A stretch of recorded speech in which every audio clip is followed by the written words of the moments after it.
බලන් ඉන්න අයට නම් මේක කොයි කාලෙද කියලා අපේ අවට පරිසරයත් එක්ක ආලෝක තත්ත්වයන් එක්ක හිතා ගන්න පුළුවන්. අපි අහන් ඉන්න අයට ඉතින් අපිට අපි මේ වැඩසටහන අදත් අන්ලිමිටඩ් ඩිස්ට්‍රික්ට් වැඩසටහන ගෙන එනකොට ඔබයි අපයි FM 94.8 FM 95 ඔස්සේ හම්බ වෙන්නේ රාත්‍රී 7:30න් පස්සේ. ඒකින්ද ආයිබෝවන් සුබ රාත්‍රියක් කියලා කියන්නම්. ඔබ දන්නවා අපි පහුගිය සති දෙකක් තිස්සේ මහාචාර්ය රාජ් සෝමදේවයන් සමග මේ නැගෙනහිර පළාතේ තොප්පිගල මහා වන අරණේ තියෙන අපේ උරුමය සොයා යාමේ එතුමා මාස එකමාරක් තිස්සේ මේ කරන මහා කටයුත්තේ රේඩියෝ සටහන් වීඩියෝ සටහන් ගෙන එන්නයි අපි මේ චාරිකාව ඇවිල්ලා තියෙන්නේ. ඉතින් 75 වෙනි වැඩසටහන අපි විශේෂයෙන්ම වැසිබැන්ද ගල කියලා හාහාපුරා කියලා වගේ සෑහෙන කාලයකට පස්සේ අපි මහාචාර්ය රාජ් සෝමදේවයන් ඇතුළු කණ්ඩායම මේ සොයාගත්ත කෙනාට වැඩිය මං හිතන්නේ සටහන් කරගත්ත ස්ථානයේ ඉඳලා ඔබ වෙත ගෙන ආවා.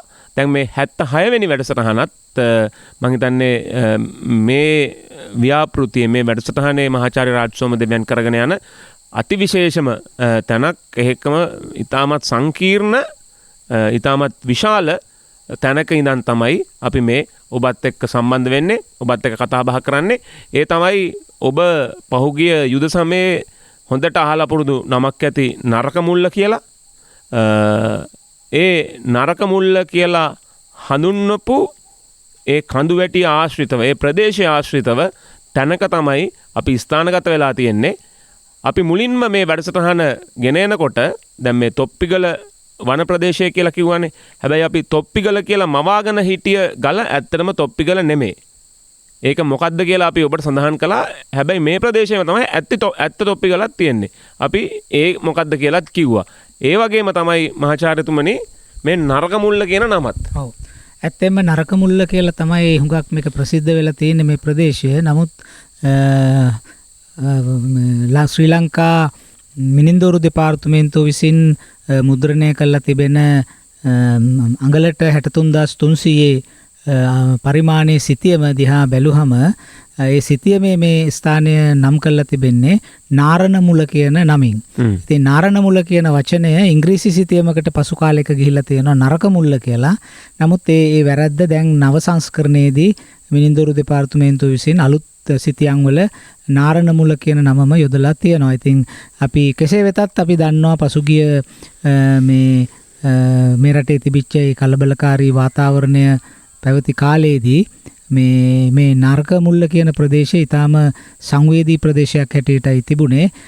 අධි ආරක්ෂක තත්වයක් තමයි මේ පළාත්වල තිබුණේ. නමුත් දැන් ඒවා ඔක්කොම අවසන් වෙලා දැන් අපි මේ ඒ ස්ථානයට ඇවිල්ලා ඉන්නේ වෙන පැත්තක්, වෙන කැටපතක් දකින්න මේ ස්ථානයේ තිබෙන නරක මුල්ලේ මේ තොප්පිගල වනාන්තරයේ සමස්තයක් හැටියට ගත්තොත් අපට ප්‍රධාන වැදගත් කමක් තිබෙන පුරාවිද්‍යාත්මක හා බෞද්ධාගමික ස්මාරකයක් හැටියට ගත්තොත් වැදගත්කම තියෙන ස්ථාන කීපයක් තියෙනවා නුවන්.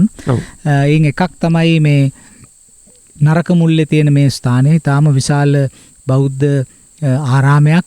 මේ ස්ථානයේ අපි සති 3ක කාලයක් තිස්සේ දැන් මේ වනාන්තරයේ ගත කරමින් මේ ස්ථානයේ වාර්තාගත කිරීම, සිතියම්ගත කිරීම, මේ ස්ථානයේ තියෙන සෙල්ලිපි පිටපත් කිරීම ආදී නොයෙක් කටයුතු අපි කරනවා.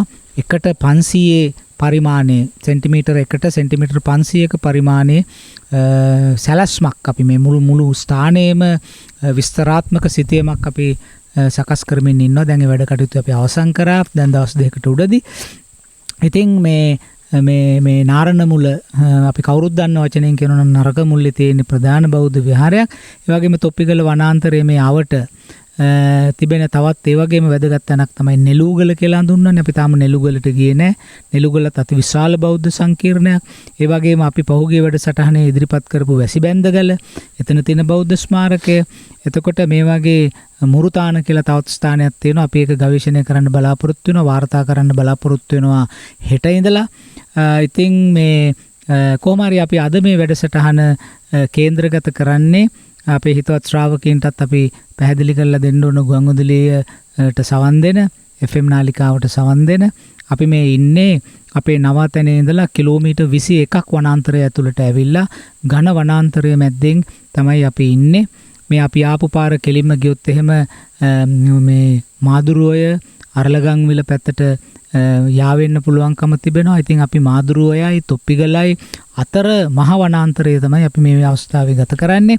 ඒ මහ වනාන්තරයේත් අපි ඉන්න තැනක් විශේෂයෙන් කියන්න ඕනේ විශාල ගල් පියස්සක් යට ගල් ගුහාවක් යට මම හිතන්නේ මීටර් 50ක් විතර දිගක් තියෙනවා නේද සර්? විශාල ගල් පර්වතයක ස්වභාවිකවම සකස් වෙච්ච ගල් ගුහාවක් තුල තමයි අපි ඉන්නේ. අපි ඉදිරියේ තවත් ඒ වගේම විශාල ගල් කුලක් තියෙනවා. ඒ ගල් කුලෙත් කටාරම් කොටලා වැසි ආවරණයක් සකස් කරලා තිබෙනවා. මොකද මේ ගුහාවට ප්‍රවේශ වීම සඳහා තිබෙන ඊටාම සිත්කලු පඩිපෙලක් තියෙනවා, ගල් පඩිපෙලක්. ඒ ගල් පඩිපෙල නැගගෙන එන අයට වරුසා කාලෙදී, අවුව කාලෙදී රැකවරණය ලබා දීම සඳහා විශාල ගල් කුලක් පාවිච්චි කරලා ඒකට කටාරම් කොටලා ඒ එන අයට ඒ වැස්සෙන් අවුවෙන් ආරක්ෂා වෙන්න ඊටාම දර්ශනීය ආවරණයක් හදලා තියෙනවා. ඉතින් මේ වගේ ඊටාම සිත්කලු පරිසරයක තමයි අපි මේ වෙලාවේ ඉන්නේ. ඉතින් අපි මේ ගල් ගුහාවේ තියෙන විශේෂත්වය මේ වැඩසටහන ඉදිරියේදී හිමින් ඔබ සියලු දෙනාටම පැහැදිලි කරලා දෙන්නත් බලාපොරොත්තු වෙනවා. ඔව් මේ ඒකම අපි පෙර වැඩසටහන් වල අපේ රටේ ඉතිහාසයේ තිබිච්ච මේ යම්කිසි ආකාරයක ප්‍රශ්නයක් මේ කටාරම් වලට යටින් තියෙන මේ දැන් අපි ඉන්න මහා විශාල ගල්ලෙනේ තිබිච්ච සෙල්ලිපියකින් අපිට නිරාකරණය කරගන්න පුළුවන්. ඒ තමයි කාවන්තිස්ස රජතුමා පිළිබඳව ප්‍රශ්නය. ඔව් ඇත්තම අපි කලින් වැඩසටහනකත් මේක නාම මාත්‍රිකව මතක් කළා මේ නරක මුලට එන්න කලින්. මේ අපි ඉන්න විශාල ගල්ලෙනේ කටාරමක් කොටලා තියෙනවා. ඔබ කවුරුත් දන්නවා කටාරම කියලා කියන්නේ මේ ගල් ගුහාව ඇතුළට වතුර එන එක වළක්වන්න පියස්සේ කොටලා තියෙන වාටියක් වගේ දෙයක්. ඉතින් මේ වාටියට යටින් මේ ගල් ගුහාව එසේ සකස් කරලා පූජා කරපු කෙනාගේ දායකයාගේ නම සඳහන් කරන එක පුරුද්දක් හැටියට තිබුණා. ඉතින් ඇත්තෙම මීට අවුරුදු 2300කට පමණ ඈත වකවානුවක පටන් අවුරුදු 300-400ක්ම ඒ පුරුද්ද අපේ රටේ තිබුණා. මේ පුළුවන්කම් තියෙන දායක දායිකාවෝ මේ වගේ ගල් ගුහා තියෙන තැන්වලට ඇවිල්ලා ඒවා සුද්ධ පවිත්‍ර කරලා භික්ෂුන් වහන්සේලාගේ වාසස්ථාන සඳහා සකස් කරලා පූජා කළා. ඒ වගේම මේ ගල් ගුහාවල පියස්ස හොඳට සුද්ධ පවිත්‍ර කරලා ඒවා කපරාදු කරලා ඒ වගේ චිත්‍ර ඇඳලා ඒ වගේ තාම මනස්කාන්ත අන්දමට නුවන් මේ ගල් ගුහා සකස් කරලා තිබුණා. දැන් කෙනෙක් අහන්න පුළුවන් අදටත් ඒවා දකින්න තියෙනවද කියලා. අද කිසිම මේ පින්තාරු කරපු දෙයක්වත් එහෙම නැත්නම් ඒ කපරාදු කරපු සිවිලිම් චිත්‍රයක්වත් අපිට දකින්න නැහැ. නමුත් ඒවා තිබිච්ච බවට සලකුණු අපිට පේනවා තනින් තන තියෙනවා. ඒ කියන්නේ බදාම ගහලා තිබුණා කියලා ප්ලාස්ටරයක් තිබුණා කියලා තේරෙනවා. තේරෙනවා. ඒ විතරක් නෙමෙයි එක්තරා අට කතාවක තියෙනවා මේ අම්බලන්තොට පැත්තේ තියෙන මේ කුරණ්ඩක නම් ලෙන ගැන. මේ කුරණ්ඩක කියලා ලෙනේ වාසය කරපු චිත්තගුත්ත කියන මහ රහතන් වහන්සේ කොපමණ ගැඹුරු භාවනාවක යෙදී සිටියාද කියනවා නම් වසර ගණනාවක් ජීවත් වුණත් උන්වහන්සේ තමන්ගේ හිසට ඉහළින් පියස්සේ තිබුණු චිත්‍ර දැක්කේ නැහැ කියලා. ඒ කියන්නේ ඒ තරම් ගැඹුරු භාවනාවකයි උන්වහන්සේ හිටියේ කියලා. ඉතින් මේ කුරණ්ඩගලෙන් වාසී චිත්තගුත්ත හාමුදුරුවන්ගේ කතාවත් අපිට ලොකු සාක්ෂියක් සපයනවා. මේ වගේ ගල් ගුහා මෙහෙ මේ අද අපි දකින විදිහට නෙමෙයි තිබුණේ. මේවායේ පියස්ස හොඳට කපරාදු කළා ඒ වගේ සිතියන් ඇඳලා භික්ෂුන් වහන්සේලාට හොඳින් ජීවත් වෙන්න පුළුවන් විදියට කියන්නේ හොඳින් කියලා කියන්නේ සුකෝපභෝගී පන්සල් හදන සංකල්පයක් නෙමෙයි. මේ වගේ ඝන වනාන්තරවල ජීවත් වෙනකොට යම්කිසි විදිහේ ආරක්ෂාවක් තියෙන්න ඕන වනසත්තුන්ගෙන්, සර්පයින්ගෙන්, කෘමීන්ගෙන් අන්න ඒවැයෙන් ආරක්ෂා වෙන්න උවමනා කරන යම් පරිමාණයකට අවශ්‍ය කරන ආරක්ෂිත සංවිධානය තමයි හදලා දීලා තියෙන්නේ. නුවන්ට පේනවා දැන් අපි මේ ඉන්න ගල් ගුහාවේ අපි අඩිය හොල්ලන්නේ බොහොම පරිස්සමෙන්. මොකද අඩිය තියපු ගමන් දූවිල්ල ඇවිස්සෙනවා. දුන් දානවා වගේ. ඉතින් අපි මේ භික්ෂුන් වහන්සේ කෙනෙකුට ඒ වගේ තැනක එදිනෙදා ජීවත් වෙන්න අමාරුයි. ඒ නිසා මේ පොළවල් හොඳට සකස් කරලා මේවට ගල් පුවරු අතුරලා ඉතින් උන්වහන්සේලාට ඒ බණ භාවනා කර ගැනීම සඳහා අවශ්‍ය කරන පහසුකම් සලසා දෙන්න මේ ගුහා මැනවින් සකස් කරලා තිබුණා. ඒකට මේ දායක දායිකාව හුඟක් උදව් කළා. නුවන් දැන් මේ ස්ථානය ගත්තොත් එහෙම දැන් අපි ඉන්න මේ ගල් ගුහාව වගේ තව ගල් ගුහා 26ක් මේ පරිමාණයෙන්ම තියෙනවස මේ පරිමාණයට ආසන්න වශයෙන් තියෙන ගල් ගුහා කීපයක් තියෙනවා. කුඩා ගල් ගුහා කීපයක් තියෙනවා. ඒ ඔක්කොමත් එක්කම 26ක් ගල් ගුහා තියෙනවා. ඒ හැම එකම කටාරම් කොටලා තියෙනවා. සමහර අයගේ සෙල්ලිපියකුත් කොටලා තියෙනවා. ඉතින් කෙනෙකුට හිතා ගන්න පුළුවන් මේ කොපමණ විශාලත්වයක් තියෙනවද කියලා මේ බෞද්ධ විහාරස්ථානයේ මේ විහාරස්ථානයේ ඇත්තම තියෙන්නේ මේ අර මේ අපි දැන් මේක මේ තැනට ප්‍රවේශ වෙනකොට අපි නරක මුල්ල මේ කඳු වැටිය ගාවට ඇවිල්ලා අපි ආපු වාහනේ නතර කරලා අපි පයින් තව කිලෝමීටරයක් විතර ඇවිදගෙන කැලේ ඇතුළට ආවා. කමාරක් දෙකක් විතර ආවා. කමාරක් දෙකක් විතර අපි කැලේ ඇතුළට ආවා. එතකොට මේ ස්ථානයේ දෙපැත්තේ තියෙන කඳු දෙකක්. ඒතර මැද්දේ තනිතලා භූමියක් තියෙන්නේ. එතකොට මේ කඳු දෙකේ තියෙනවා මේ වගේ ගල් ගුහා ඒවයි භික්ෂුන් වහන්සේලා වාසය කළා. පසු කාලයක තනිතලාවත් ඒ ආරාමයේ කොටසක් බවට පරිවර්තනය කරලා තිනවා. අපි තව නොබෝ මොහොතකින් ඒ ස්ථානයට ගිහිල්ලා ඒ ස්ථානය ගැන අපිට විස්තරයක් ඉදිරිපත් කරන්න පුළුවන්. ඉතින් ඇත්තෙන්ම මේක නරක මුල්ල පන්සල ගැන විස්තර ප්‍රචාරයක් නෙමෙයි නුවන්. මේ අපි කරන්නේ ඇත්ත වශයෙන්ම දැන් අපි පොතපත ආශ්‍රය කරගෙන කරන කතා ඉතිහාසය සම්බන්ධයෙන්. දැන් අපි මේ හදන්නේ ඒ පොතපතේ කතා කරන ඉතිහාසය පොළව උඩ ඇවිදගෙන යමින් පොළවේ සොයාගෙන ඒ දේවල් ඒ පිළිබඳ විස්තර ඔබ වෙත ගෙනෙන්නයි අපි මේ වැඩසටහනේ මේ අවස්ථාවේ අපි උත්සාහ කරන්නේ. ඔව් සර් දැන් අපි මේ චිත්‍ර ඇඳලා කටාරම් කොටලා 1 මීටර් 50ක් විතර දිග අපේ ඉන්න මට්ටමේ ඉඳන් මුදුන බැලුවොත් දැන් මේ සල පලංචි ගහලානේ මේ සෙල්ලිපි පවා මේ පිටපත් කරලා තියෙන්නේ. එතකොට උසින් ගත්තත් විශාල ගල් පියස්සක් දැන් අපි පියවරෙන් පියවර මේ ගල් ගුහාවේ නිර්මාණය ගැන කතා කරගෙන ආවොත් මේක ශතවර්ෂ කීපයක් විවිධ අය විසින් නඩත්තු කරපු පාටක් පේන්න තියෙනවා සර්. ඊටාම පැහැදිලිවම පුරාවිද්‍යාත්මක සාක්ෂි තියෙනවා. දැන් කෙනෙක් අහන්න පුළුවන් ওই පන්සල ගැන පොත්පත්වල ඉතිහාසය ලියවිලා නැද්ද කියලා. ඒකත් වැදගත් දෙයක් අපි කතා කරන්න. අපි හිතුවත් මේ වැඩසටහනට ආදරය කරන රටට ආදරය කරන ප්‍රේක්ෂකයින්ට අපි කියන්න කැමතියි මේ අපේ භූමියේ තියෙන හැම පුරාවිද්‍යා ස්ථානයක්ම සංස්කෘතික දේපලක් ගැනම පොත්පත්වල ලියවිලා නැහැ. ඒක තමයි අපි මේවා හොයාගන්න මේ පොළොවට බැහැලා මේ ඇවිදලා මේ තරම් මහන්සියක් වෙහස මහන්සියක් දරන්නේ මේක ඒක කරන්න. ඒ කියන්නේ දැන් ඉස්සර අය පොත් ලිව්වා කියලා අපි නොලියා ඉන්න හේතුවක් නැහැනේ. තව අලුත් ඉතිහාසයක් මතුවේ නම් අපි ලිව්වේ නැත්නම් ඉදිරියට කියව ගන්න කෙනෙක් නැතුවත් වෙනවා. අනිත් අතට අපේ හුඟක් අපි ඇසුරු කරන ප්‍රේක්ෂක අපේ හිතවත්තු හිතාගෙන ඉන්නවා දැන් මේ ඔක්කොම දේවල් පොත්පත්වල ලියලා ඉවරයි කියලා. ඉතින් මට ඊටාම නිර්භයව කියන්න තියෙන්නේ කිසිම සැකයක් නැතුව කියන්න තියෙන්නේ මේ භූමියේ තියෙන නියම ඉතිහාසය හා පුරාවිද්‍යාවට අයිති ස්මාරක පිළිබඳව ඒ ස්ථාන පිළිබඳව අපේ පොත්පත්වල ලියවී තිබෙන්නේ 30% විතර ප්‍රමාණයක්. ඉතින් 70%ක් විතර තව ගිහිල්ලා හොයලා බලලා ඒවා තේරුම් අරගෙන ලියන්න උවමනයි. දැන් උදාහරණයක් හැටියට කියනවා නම් මේ පළාතේ තියෙන ස්ථාන ගැන නුවන් වාර්තා වෙලා තියෙන මේ තොප්පිගල ඇතුලේ තියෙන ස්ථාන ගැන වාර්තා වෙලා තියෙනවා නම් අපි දන්න ප්‍රධාන ස්ථානයේ හැටියට අපිට අඳුන්වන්න පුළුවන් එකම තැන තමයි මෙන්න නෙළුගල. ඊට පස්සේ මාදුරෝය පැත්තට යනකොට මේ කුසලාන් කන්ද කුසලාන් මලයි කියලා දැන් අඳුන්වන්නේ. කුසලාන් කන්ද ගැන අපිට මේ හොයාගන්න හම්බෙනවා මේ ඒත් පරමිතාන මහත්මයා පිටපත් කරලා ඉදිරිපත් කරපු සෙල්ලිපියක් නිසා තමයි අපිට කුසලාන් කන්ද ගැන දැනගන්න තියෙන්නේ. නමුත් අපිට පේනවා දැන් ඇවිල්ලා එතකොට අපි පොත්පත් කියවුවොත් තොප්පිගල ගැන අපි දන්නේ කාරණා දෙකක් හෝ තුනක් වැඩිම වුණා. ඔව් වැඩිම දන්නේ මේ යුද්ධේ තිබුණා කියලා. තිබුණා කියලා. ඊළඟට ඉතිහාසය පැත්තෙන් ගත්තොත් එහෙම අපි දන්නේත් කාරණා දෙකයි තුනයි. ඔය නෙළුගල ඊළඟට කුසලාන් කන්ද එහෙම නැත්නම් කල්ලුඩු පොතාන එහෙම නැත්නම් මේ නෙළුගල වගේ තැන් ගැන පමණයි. ඒවා තමයි අපේ මේ හුදී ජනයා දන්නෙත් නෑ නේද? නෑ එහෙම සාමාන්‍ය ජනතාව ඒවා දන්නේ නෑ. ඉතින් මම කියන්න ගියේ දැන් දැනට අපි තොප්පිගල ගැන සහ මේ අවට ගැන දන්නේ 3-4ක් නේ. නමුත් අපිට වාර්තා වෙනවා අපේ ශ්‍රී ලංකා යුද හමුදාවේ නිලධාරීවරු අපේ සෙබළ සහෝදරවරු මේ කැලෑවල වල ඇවිදිනවා. ඒ අය දැකපු දැන් වාර්තා කරලා තියෙනවා 200කට වැඩි ප්‍රමාණයක් මේ තොප්පිගලවට තියෙනවා. එහෙමනම් ඉතින් අපි පොතපතට 3ක් ඇතුළු වුණා නම් තව නොදන්න පොතපතට ඇතුළු වෙච්ච නැති ඒවා 200ක් විතර තියෙනවා. ඉතින් ඒක තමයි යථාර්ථය. නිසා අපි මේ History Unlimited වැඩසටහනේ අපි මේ අලුත් පියවරක් ලැබුවේ අර පොත්පත්වල තියෙන දේවල් පිළිබඳ විශ්ලේෂණාත්මක විග්‍රහයන් ඉදිරිපත් කරනවා වගේම අපේ ප්‍රේක්ෂකයින්ට අපේ හිතවත් ශ්‍රාවකයන්ට මේ පොළවේ යථාර්ථයන් තියෙන තැනටම ගිහිල්ලා ඒ පිළිබඳ විස්තරයක් ඉදිරිපත් කරලා අපි ඇසූ දුටු දේ ඔබ සියලු දෙනාට අයිති ඉතිහාසය ගැන අපි මේ කතා කරන්නේ. මේ අපි මහන්සියලා වැඩ කරාට මේ ඉතිහාසය මේ රටේ සමස්ත ශ්‍රී ලාංකිකයන්ට මොන රටක මොන උත්තරද්‍රවයේ දක්ෂිණද්‍රවයේ ජීවත් වුණත් සමගයේ මත ජීවත් වුණත් මේ සියලුම දෙනාට මේ ශ්‍රී ලාංකිකයන්ට අයිති ඉතිහාසය ගැන තමයි අපි මේ කියන්නේ.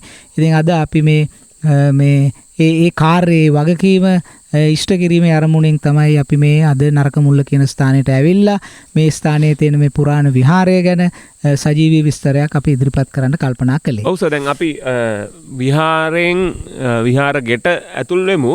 දැන් කාලයක් සරින් ඇහුව ප්‍රශ්නේ පියවරෙන් පියවර මේක සංවර්ධනය වෙන්න සත වර්ෂ ගණනාවක් මුලින්ම මේ ලෙන හදන්න ඇති, ඊට පස්සේ කටාරම් කොටන්න ඇති. ඒක කාලයක් පාවිච්චි වෙනකොටද සර් මේ දැන් ධර්මයේ තියෙන මහා නිධානය හොයාගෙන යන්නේ නැතුව නිකම් මේ තුට්ටු දෙකක් වෙනුවෙන් අපේ මුතුන් මිත්තෝ කරපු මේ මහා මං හිතන්නේ මීටර් 25ක් 30ක් විශාල මේ සැතපෙන පිළිම වහන්සේට කරලා තියෙන මහා අපරාධය. ඔව්, අපි අපේ ප්‍රේක්ෂකයින්ට සහ ශ්‍රාවකයින්ට මේක තේරෙන්න අපි පොඩ්ඩක් පැහැදිලි කරමු නේද? අනිවාර්යෙන් සර්, අනිවාර්යෙන්. රූපය.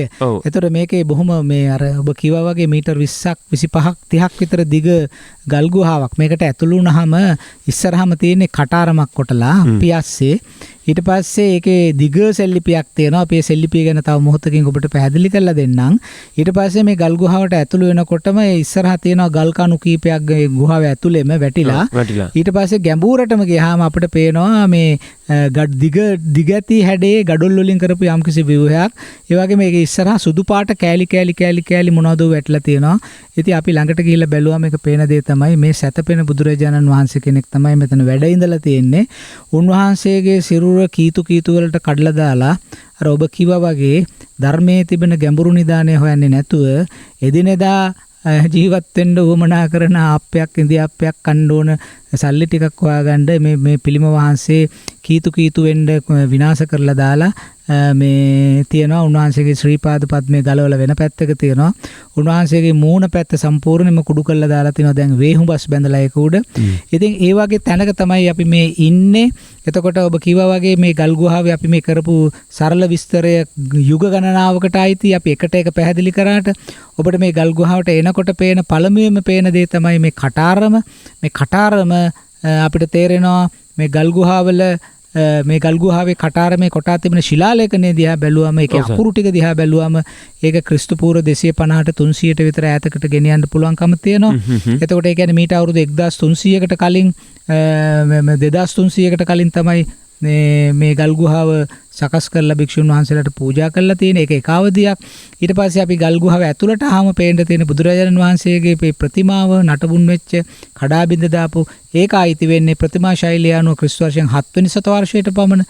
ඒ කියන්නේ අවුරුදු 1300කට විතර ඉදිරියේ මේ පිටුපස්සේ මෙතන ගල්ලෙනේ ස්වාමීන් වහන්සේලා වැඩ ඉන්න පටන් අරන් අවුරුදු 300-400කටත් වැඩි කාලයක් ගියන් පස්සේ තමයි පිළිම වහන්සේ හදලා තියෙන්නේ. පිළිම වහන්සේ හදලා තියෙන්නේ. ඊටත් වැඩි කාලයක් ගියාට පස්සේ තමයි ඒ කියන්නේ ඇත්තෙන්ම කියනවා නම් අතන අවුරුදු 700යි අවුරුදු 900කට විතර පස්සේ තමයි පිළිම වහන්සේ මෙතන නෙලලා තියෙන්නේ. ඒ කියන්නේ ඒ තාක් කාලයක් තිස්සේම මේ පන්සල මෙතන තියෙන මේ බෞද්ධ විහාරය එක දිගට ක්‍රියාත්මක වෙලා තියෙනවා නුවන්. අපි අපේ මේ වැඩසටහනේ ඉදිරියේදී අපි ඒ ඉතිහාසයේ පිළිබිඹු කරන සෙල්ලිපි කීපයක් මේ ස්ථානයේ තියෙනවා.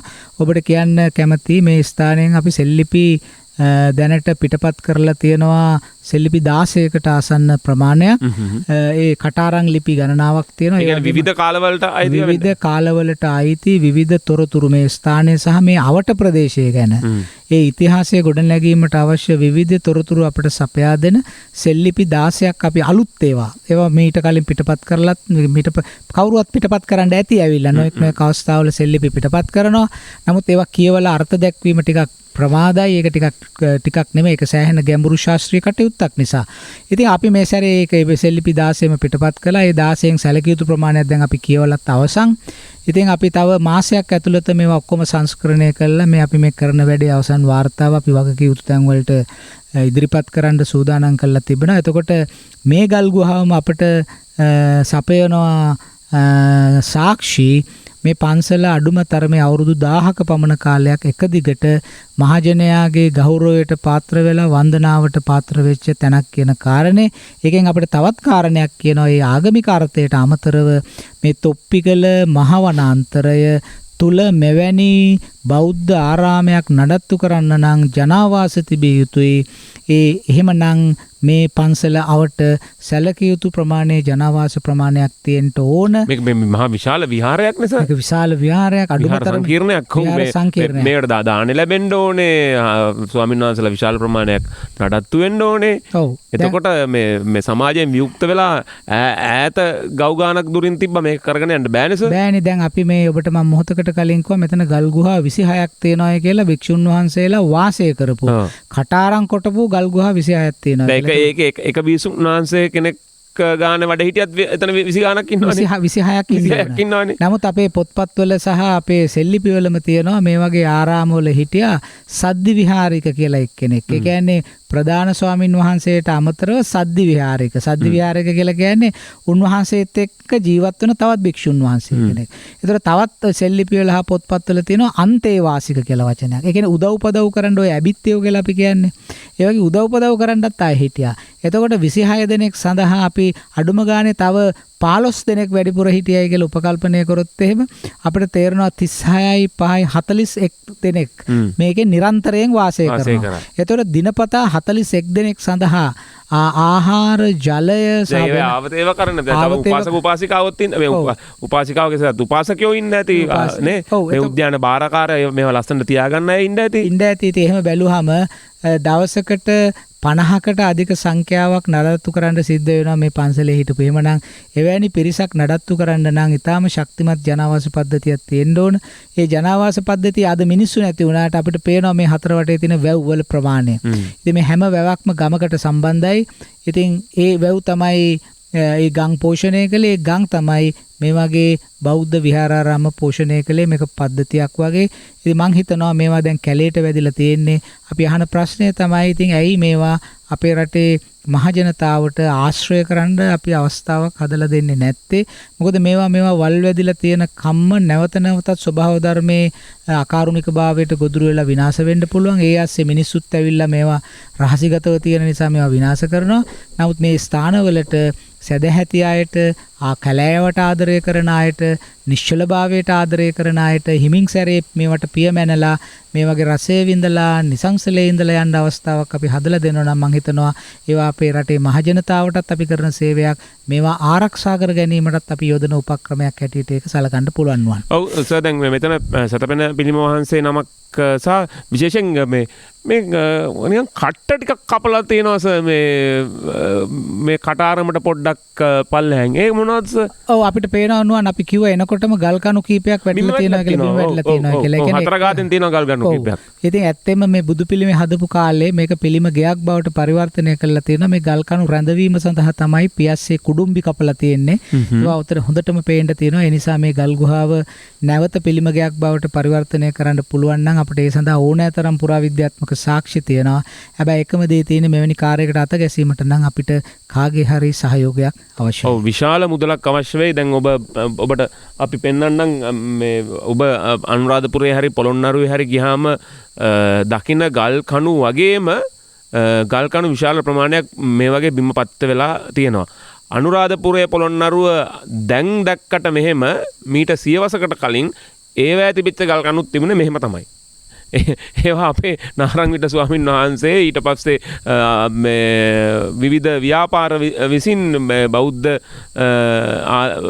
ආලම්බනයත් එක්ක විවිධ ජනතාවගෙන් ආධාර මුදල් එකතු කළා මේ තමයි ඒවා ගොඩනැගීම සිද්ධ වුණේ. ඉතින් ඒ ගල් කණු කෙලින් වුණේ වර්තමානයේ ඔබට දකින්න මේ අපේ සදහැවතුන්ගේ තුට්ටු දෙකින්. පැහැදිලිවම.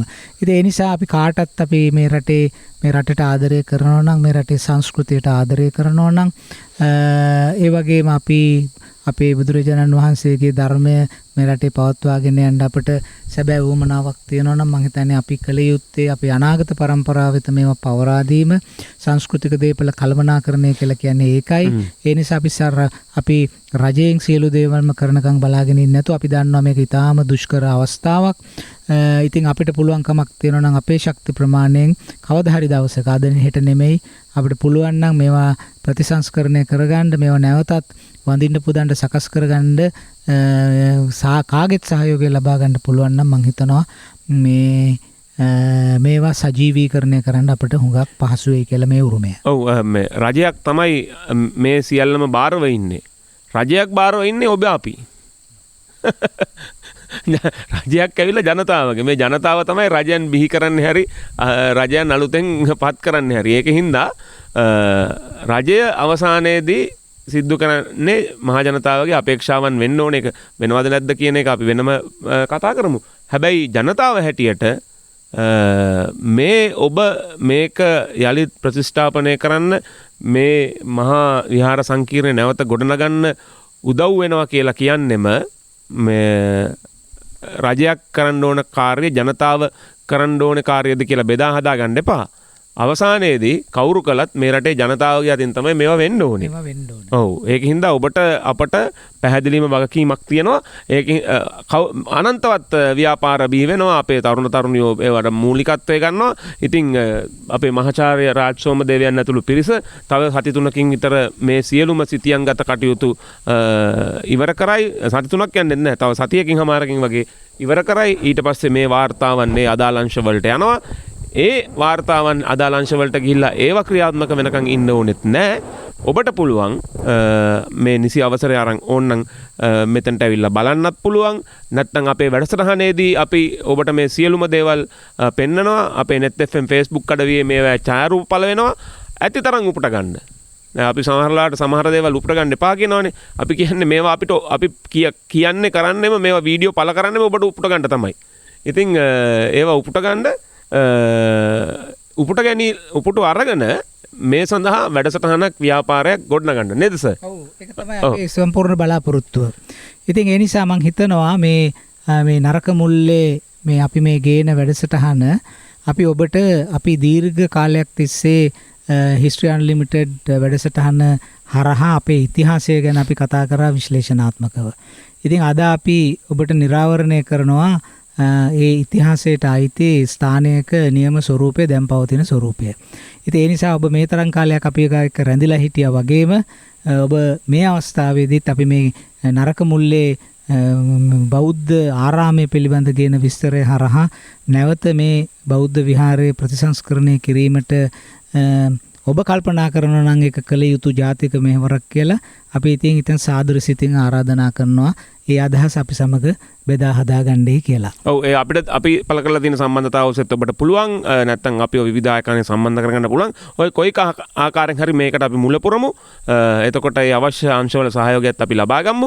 කොහොම හරි මේ විහාර සංකීර්ණය නැවත අපේ රටේ සදහැවතුන් යන්නේන තැනක්, ඔවුන් විසින් නඩත්තු වෙන තැනක්, ඔවුන් විසින් බලා කියා ගන්න තැනක්, දෙස් විදෙස් පතලවන තැනක් බවට පත් වේවා කියන ප්‍රාර්ථනාවත් එක්ක අපි ප්‍රවෘත්ති විරාමයට යනවා.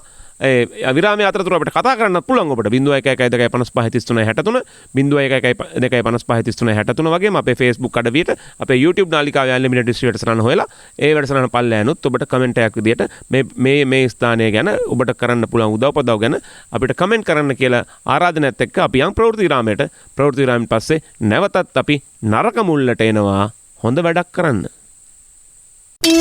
Unlimited History. ඔබට අපිව පේනවනේ. ඔබට ඔබව පේනවද? මං කියන්නේ ශ්‍රී ලාංකිකයන්ව පේනවද? ඔව්. පේන්නේ නැත්තම් අපි ඇස් අරවලා පෙන්වන්නයි යන්නේ.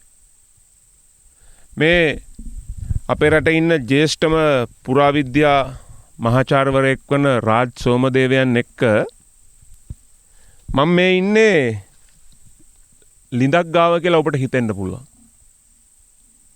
නෑ. ඔබ විශ්වාස කරනවද ඔබ උදේ හවස මල් පූජා කරන, ඔබ උදේ හවස පැදකුණු කරන, ඔබ වන්දනාමාන කරන, ඔබේ හිතේ ඊටාම උතුම් රූපයක් විදිහට දවල පැහැයෙන් දිස් වෙන මහා චෛත්‍ය රාජානන් වහන්සේ කෙනෙක්ගේ ගර්භය නරුමයන් විසින් හාරා ඇති අන්දම තමයි මේ ඔබ දකින්නේ. මගේ පපුව සර් හෝස් ගාලා ගියා.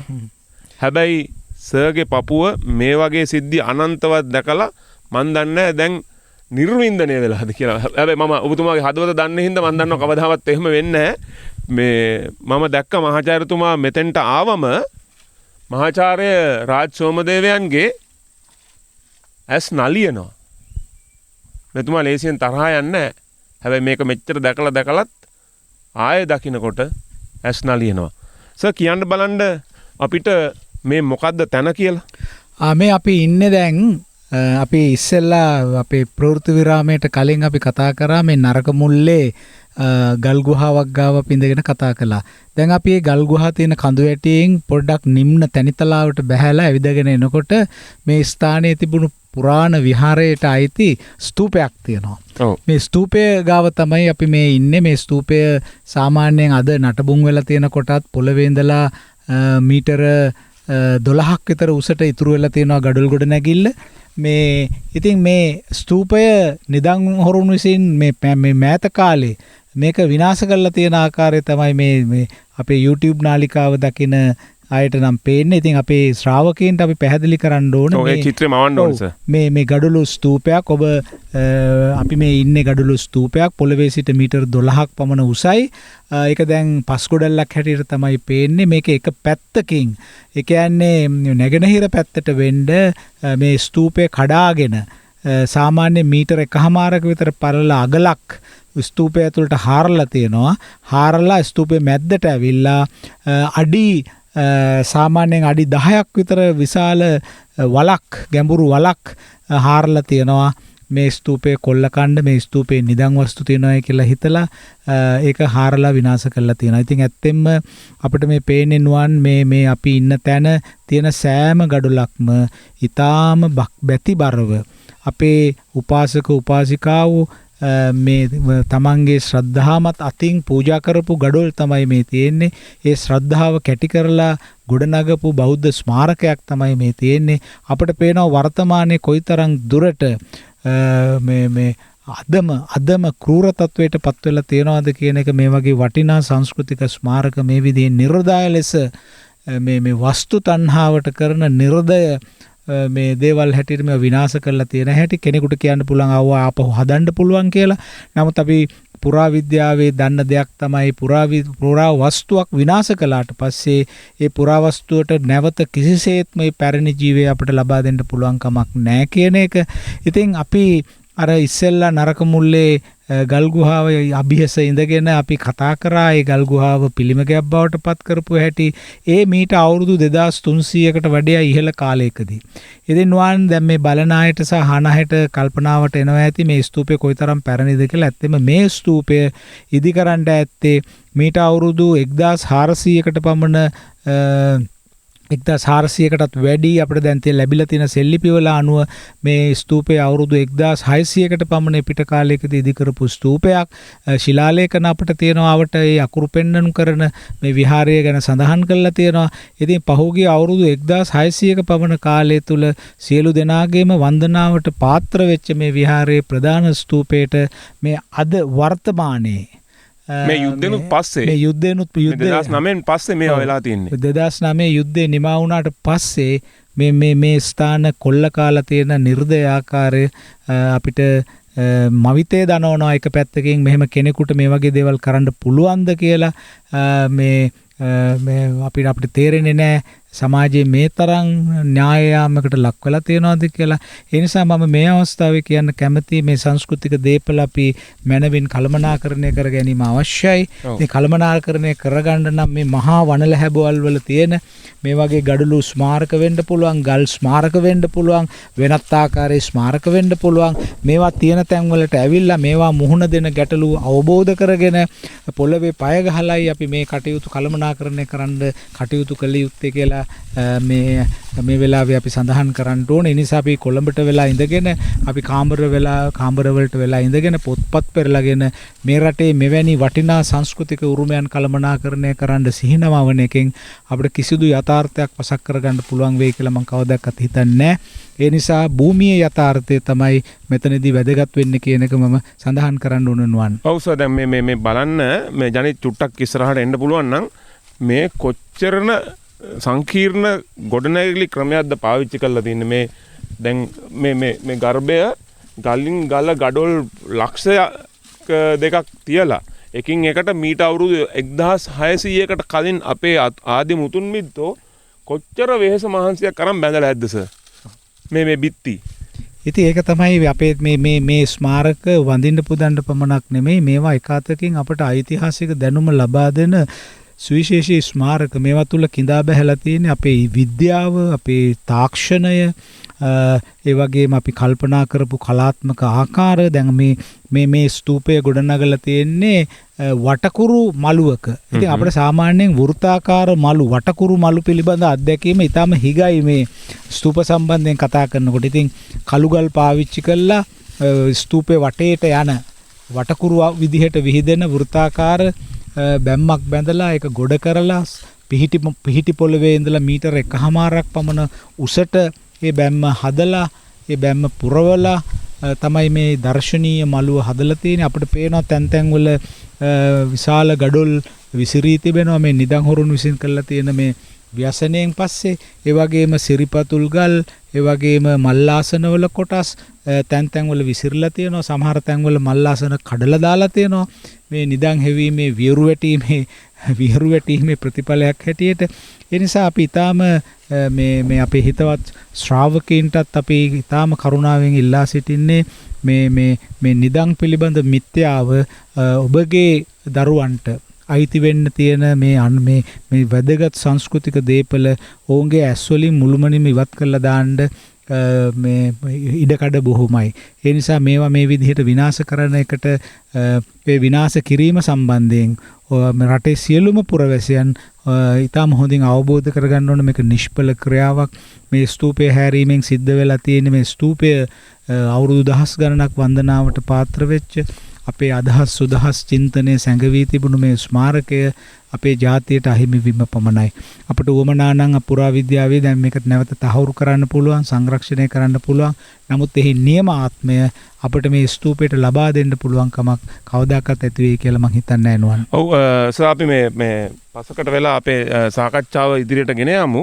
දැන් මේකේ විහුවේ ගත්තොත් මේ ගඩොල් ස්තූපයක් හැටියට ගොඩනගලා තියෙන වටසකු වටේ මේ කළුගල් ප්‍රකාරකුත් කළුගල් පාදමකුත් අපිට දකින්න තියෙනවා සර්. දකින්න ත්‍රේ අතරතම නුවන් සමහර තැන්වල අපි ගිහිල්ලා බලනකොට අපිට පේන්න තියෙනවා මේ ඊටාම දර්ශනීය ලෙස උන්නතාකාර ලෙස සකස් කරපු ගඩොල් කෑලි විසිරලා තියෙනවා. මේවා නිශ්චිත වශයෙන්ම මේ ස්තූපේ පේසාවලලු වලට ඒ මට්ටමේ සකස් කරපු ගඩොල් කියලා අපිට පැහැදිලිව දැනගන්න පුළුවන්කම තියෙනවා. ඒ වගේම මේ ස්තූපේ උඩ කොටස උපරි ව්‍යුහය කොයි ආකාරයට තිබුණද කියන එක පිළිබඳව අපිට අවබෝධයක් ලබා ගන්න අමාරුයි මේක නටබුන් වෙලා තියෙන නිසා. නමුත් මේ ස්තූපයේ ටිකක් ඈතින් තියෙන ගල් කණුවක් අපිට දකින්න ලැබුණා. ඒක අපි පරීක්ෂා කරාම පෙනුනේ නුවන් ඒක අර පරණ ස්තූපවල උඩ ඡත්‍ර දණ්ඩක් හැටියට පාවිච්චි කරපු එකක් වෙන්න පුළුවන්. අපි දන්නවා පුරාණම කාලේ ස්තූපවල කොත් කැරල්ලක් තිබුණේ නැහැ. කොත් කැරල්ල වෙනුවට තිබුණේ ගර්භයේ උඩ ගලින් දණ්ඩක් සවි කරලා ඒ දණ්ඩට වෘත්තාකාර ගල් පුවරු හයි කරන එක. ඒවට තමයි ඡත්‍ර කියලා කිව්වේ.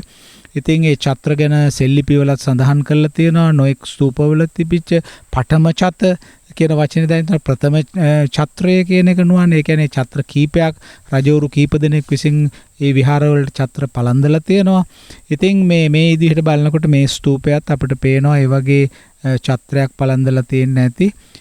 නමුත් අපිට ඒ පිළිබඳව මොකොත් දැනගන්න ලැබෙන්නේ නැත්තේ නුවන් මේ නිදන් හොරුන් විසින් මේ ඇදලා දාලා තියෙන ගඩොල් හා පස් වලින් ඒ මළුවේ විසිරී තිබිච්ච බොහෝ දේවල් වැසිලා ගිහිල්ලා. ඒ නිසා යම්කිසි දවසක මේක ප්‍රතිසංස්කරණය කරන්න එහෙම නැත්නම් සංරක්ෂණය කරන්න තහවුරු කරන්න අපිට අවස්ථාවක් ලැබුණොත් ඊටාම ප්‍රවේශමෙන් මේ පස් සුන්බුන් ටික අයින් කරලා මේ ස්ථානයේ යට වෙලා තිබෙන ඒ ඡත්‍ර දණ්ඩ වෙන්න පුළුවන්, ඡත්‍රාවලි වෙන්න පුළුවන්, එහෙම නැත්නම් වෙනත් මල්ලාසන වෙන්න පුළුවන්. සමහරට බුද්ධ ප්‍රතිමාව කොටස් තියෙන්නත් ඉඩ තියෙයි. අපි දන්නේ නැහැ මොනවද තියෙන්නේ කියලා. නමුත් ඒවා පිළිබඳ සොයා බලන්න ක්‍රමානුකූලව මේ පස් සුන්බුන් ටික ඉවත් කරන්න වෙනවා. ඒකට ලොකු වෑයමක් දරන්න වෙනවා. මොකද අපි දන්නවා අපි සාමාන්‍ය මිනිස්සු ජීවත් වෙන ප්‍රදේශයේ ඉඳලා කිලෝමීටර් 21ක් කැලේ ඇතුළට ඇවිල්ලා ඉන්නේ. ඒතර මේ වගේ දෙයක් කරන්න යනකොට විශාල වැඩ කොටසක් අපිට කරන්න තියෙනවා. නමුත් අපේ හිතවත් ශ්‍රාවකීන්ට අපි කියන්න තියෙන දේ තමයි ඇත්තෙම අපේ ඉතිහාසය පිළිබඳ සලකුණු අපි අනුරාධපුරයට ගියාම පේන්න තියෙනවා, පොළොන්නරුවට ගියාම පේන්න තියෙනවා. ඉතින් වාහනයකින් ගිහිල්ලා බලන්න පුළුවන් තැන්වල තියෙනවා වගේම ඊට වඩා දෙගුණයක් තුන්ගුණයක් නෂ්ට අවශේෂ මේ රක්ෂිත කැලෑ ඇතුලේ තියෙනවා කියන එක අපි දැනුම් දෙන්න ඕනේ. මේක කියන්නේ හැවිල්ලා හොරෙන් ඇවිල්ලා එව්ව විනාශ කරලා එව්වගේ තියෙන වස්තුවක් තියෙනවා කියලා හිතලා කොල්ල කන්න නෙමෙයි. මේවා ආරක්ෂා කරගන්න අපිට පුළුවන් විදිහකට හඬක් නගලා ඒකට අපිට කරන්න පුළුවන් දෙයක් තියෙනවා නම් ඒ දේ කරලා මේවා ආරක්ෂා කර ගැනීම අවශ්‍යයි. දැන් ඔබ සියලු දෙනා හුඟා කාලයක් තිස්සේ වැඩසටහන් 75කට ආසන්න කාලයක් තිස්සේ මේ 76 වෙනි වැඩසටහන. ඔව් 75ක් කරනකම් ඔබ මේ රාත්‍රියට නිසංසලේ මේ වැඩසටහනට සවන් දුන්නා. ඒ වගේම YouTube නාලිකාවේ ඔබට විවේක තියෙන වෙලාවට මේ දර්ශන බැලුවා. ඉතින් ඇත්තෙන්ම ඉතිහාසය වෙනුවෙන් කරන්න අපිට ලොකු වැඩ කොටසක් තියෙනවා අපේ රටේ ඉතිහාසය වෙනුවෙන් උරුමය වෙනුවෙන් කරන්න. ඉතින් මම මේ ආයාචනා කරන්නේ ඔබ නිසංසලේ මේ ඉතිහාසයේ විග්‍රහයන්ට විශ්ලේෂණයන්ට කතාවන්ට සවන් දුන්නා වගේම මේ වගේ අපේ අතින් ගිලිහි යන මිනිසුන් විසින් සාහසික ලෙස විනාශයට පත් කරන මේ වගේ සංස්කෘතික දේපල අපි දන්නවා මේ ස්ථානයේ ඔබට මේ වැඩසටහන පටන් ගන්නකොටම අපි දෙන්නම හිටියේ ගල් ගුහාවක් ඉස්සරහා. අපි ඒ ගල් ගුහාව අඳුන්වලා දුන්නා. එතන සෙල්ලිපියක් තියෙනවා කියලා කිව්වා. ඒ සෙල්ලිපිය ගැන මම හිතන්නේ සඳහන් කරන්න උචිතම තැන මෙතනයි. අපි එතන සඳහන් නොකලට අපි ඒක හිතේ තියාගෙනමයි හිටියේ. මොකද ඒ සෙල්ලිපිය කරවා තිබෙන්නේ කාවන්තිස්ස රජතුමා විසින්. ඒ සෙල්ලිපිය කියා තිබෙනවා මගේ තාත්තා අය අබය කියන්නේ ගෝඨාභය මගේ සීයා උපරාජ මහානාග. ඔබට මතක ඇති අපේ History Unlimited වැඩසටහනේ මුල් කොටස් වල අපි උපරාජ මහානාග ගැන සඳහන් කරා. ඔහු අනුරාධපුරයෙන් රුහුණට එන බව සඳහන් කරා. මේ අපි ඉන්නේ රුහුණේ වඩාත්ම නැගෙනහිර පැත්තේ ප්‍රදේශයක. එතකොට මේ කාවන්තිස්ස රජතුමා තමාගේ ඥාති සම්බන්ධතාවත් කියලා ඔහු කියනවා මගේ සීයා උපරාජ නාග, මගේ තාත්තා රජ අබය, මම තිස්ස, මම තමයි මේ ගල් ගුහාව පූජා කරන්නේ මේ පන්සලට කියලා ඔහු ඒ සෙල්ලිපි ලියලා තියෙනවා. ඉතින් ඒ වගේ සෙල්ලිපි දෙකක් මීට කලින් හම්බෙලා තියෙනවා කල්ලුඩු පොතානේ සහ කුසලාන් කන්දේ මේ නැගෙනහිර පළාතේ. අපි මේ වාර්තා කරේ 3 වෙනි ලිපිය. මේක අලුත්ම ලිපියක්. එතකොට ඒ ඉතිහාසයට මේ සෙල්ලිපියත් මේ වෙලාවේ ඇතුළු වෙනවා. ඉතින් එතකොට මේ විහාරය මේ වර්තමානිකයන් විසින් නිර්දය ලෙස විනාශ කරලා තිබෙන මේ ස්තූපය කාවන්තිස්ස රජතුමා විසින් ගොඩනගන ලද බෞද්ධ විහාරයක පසු කාලයක ඉදි කරන ලද පූජනීය ස්තූපයක් බව අපට මේ වෙලාවේ අපිට හඳුන්වා දෙන්න අවශ්‍යයි. සෝ දැන් මේ අපි මේකේ යම්කිසි ආකාරයක විද්‍යාත්මක කාරණාවලට ගියොත් අපි කිව්වා මේ කළුගල් වලින් මුලින්ම නිර්මාණය කළා ඊට උඩින් මේ ගඩොල් වලින් නිර්මාණය කරනකොට මේ දැන් අපි නම් මේ ගඩොල් බඳිනකොට දැන් සෙමෙන්ති වගේ ද්‍රව්‍ය පාවිච්චි කරනවා. දැන් මේ මෙච්චර ගඩොල් ප්‍රමාණයක් විද්‍යානුකූලව ගොඩ ගහලා හරියටම ඒ එන පීඩනය බෙදී යන ආකාරයට හදලා මේ ගඩොලින් ගඩොල තියන්න නිකන් බැඳලා නැතුව ඇති නිසා මොන හරි මැලියම් ප්‍රමාණයක් හරි මොන හරි බදාමයක් මේ යොදා ගන්න ඇතිනේ.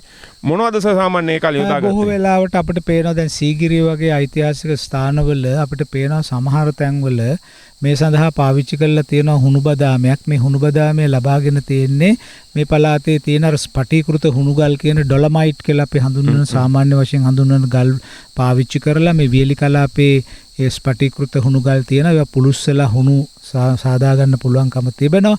ඉතින් මේ ස්තූප සෑදීමේදීත් ඒ අවශ්‍ය සම්මිශ්‍රණය කරලා තමයි මේවා බඳලා තියෙන්නේ. මොකද මේ තියෙන අපි දැක්කා මේ පොළොව මට්ටමින් අඩි 12ක් විතර උසට මීටර් 12ක් විතර උසට අඩි නෙමෙයි මීටර් 12ක් විතර උසට තියෙනවා. තවත් ඒ මට්ටමේ ඉඳලා යටට තව ප්‍රමාණයක් අපිට පේන්න තියෙනවා හාරලා තියෙනවා අඩි 10ක් විතර. ඒ 10ත් අපිට බිත්තිවල පේන්නේ ගඩොල්.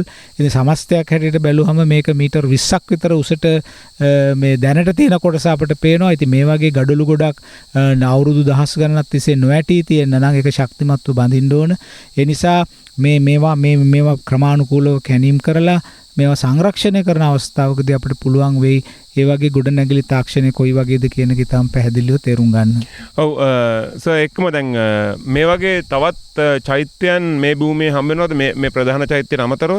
මෙහෙමයි අපි මතකද අපි පහුගිය වැඩසටහනේදී අපි කී වැසිබැන්දගල ගැන කතා කරපු වැඩසටහනේදී අපි ස්තූපයක් අඳුන්වලා දුන්නා එතන තිබිච්ච ගල් වලින් කරපු සේල චෛත්‍ය සම්ප්‍රදාය කියලා. ඉතින් අපි මේ අපිට සිත් ගන්නා දේම තමයි මේ අද නරක මුල්ලට ආව තවමත් නරගමුල්ලෙත් පර්වතයේ මුදුනේ අපිට දකින්න තිබෙන සේල චෛත්‍යයක්. මුදුනේ තියෙනවා. මුදුනේ තියෙනවා ගලින් හදපු චෛත්‍ය කෙලකුවට අපේ ශ්‍රාවකයෝ වරදවා වටහා ගන්න එපා. අපි දන්නේ නැහැ ඒකේ මුදුන කොයි විදිහට තිබුණාද කියලා. ඒවා අති පුරාණ ස්මාරක හැටියට අප අඳුර ගන්න පුළුවන්. ඉතින් අපි මතක් කරේ අපේ වංශ කතාවලත් සේල චෛත්‍ය කියන නමින් හඳුන්වලා දීලා තියෙන මේ ගල් වලින් කරපු ස්මාරක වෙන්න ඕන කියලා. චෛත්‍ය කියන වචනයෙන් අදහස් කරන්නේ දාගැබක් පමණක් නෙවෙයි වන්දනා කරන ඕනෑම තැනක්. වන්දනා කරන ඕනෑම තැනක් අපිට චෛත්‍යයක් හැටියට හඳුන්වා දෙන්න පුළුවන්කම තියෙනවා. ඉතින් මේ අපිට මේ ගල මුදුනට ගියාම දැන් නුවණ මේ ස්ථානයේ ඉඳගෙන අපි මේකේ හැඩය විස්තර කරන එක මම හිතන්නේ හුඟක් හොඳයි. ඔව් මේ සට අතින් පෙන්වන්නත් පුළුවන්. ඔව් ඇත්තෙන්ම මේ දැන් අපි මෙතන ඉන්නේ මේ ස්තූපය ඉදි කරලා තියෙන තැන. ඒතර ස්තූපයට එක් පසකින් උතුරු පැත්තට වෙන්න අපිට තියෙනවා ස්වභාවිකව ගලා යන දිය පහරක්. අපි ආරම්භයේදීමත් අපි මතක් කරා හැම එකක් තියෙනවා කියලා. මේ අපේ මගේ දකුණු අත පැත්තේ තියෙන්නේ මහා පර්වතයක් කන්ද වගේ, මගේ වම් අත පැත්තෙනුත් තියෙන පර්වතයක් වගේ කන්දක්. මැද්දෙන් තියෙන තනිතලාවේ තමයි මේ ස්තූපය ඉදි කරලා තියෙන්නේ. එතකොට ස්තූපයට වම් පසින් වතුර පාරක් ගලාගෙන යනවා. ඒ කඳු වලින් උපදින වතුර වලින් තමයි ඒක ගලාගෙන යන්නේ. වේලි කලාප ඒක හොඳටම වේලිලා තියෙන්නේ. වේලි කාලවල, වැසි කාලවල තමයි ඒක ක්‍රියාත්මක වෙන්නේ. එතකොට මේ සමස්ත විහාරයම කොටස් දෙකකට බෙදෙනවා මේ අතු ගංගාව නිසා. ඉතින් මේකේ වම් අත පැත්තෙත් මේ ස්ථානයේ නෂ්ටාවශේෂ තියෙනවා. ඒ වගේම දකුණු අත පැත්තෙත් නෂ්ටාවශේෂ තියෙනවා. එතකොට මේ විහාරය තනිතලාවකින් හා කඳු දෙකකින් සමන්විත ස්ථානයක්. ඔව් සර් ඒකම දැන් අපිට එනකොට අපි අර ජලපහරක් තරණය කරනකොට ඔබතුමා ඒ ජලපහරේ ඒ සංසිද්ධිය සහ මේ විහාරය දෙකට බෙදීම ගැන පුංචි විග්‍රහයක් කළා. අපි එතෙන්දි පටිගත කිරීමක් කළා. අපි පොඩ්ඩක් ඒක බලන්න සහ අහන්න යමු වෙලා ආයෙ අපි මෙතෙන්ට එමු සර්. හොඳයි.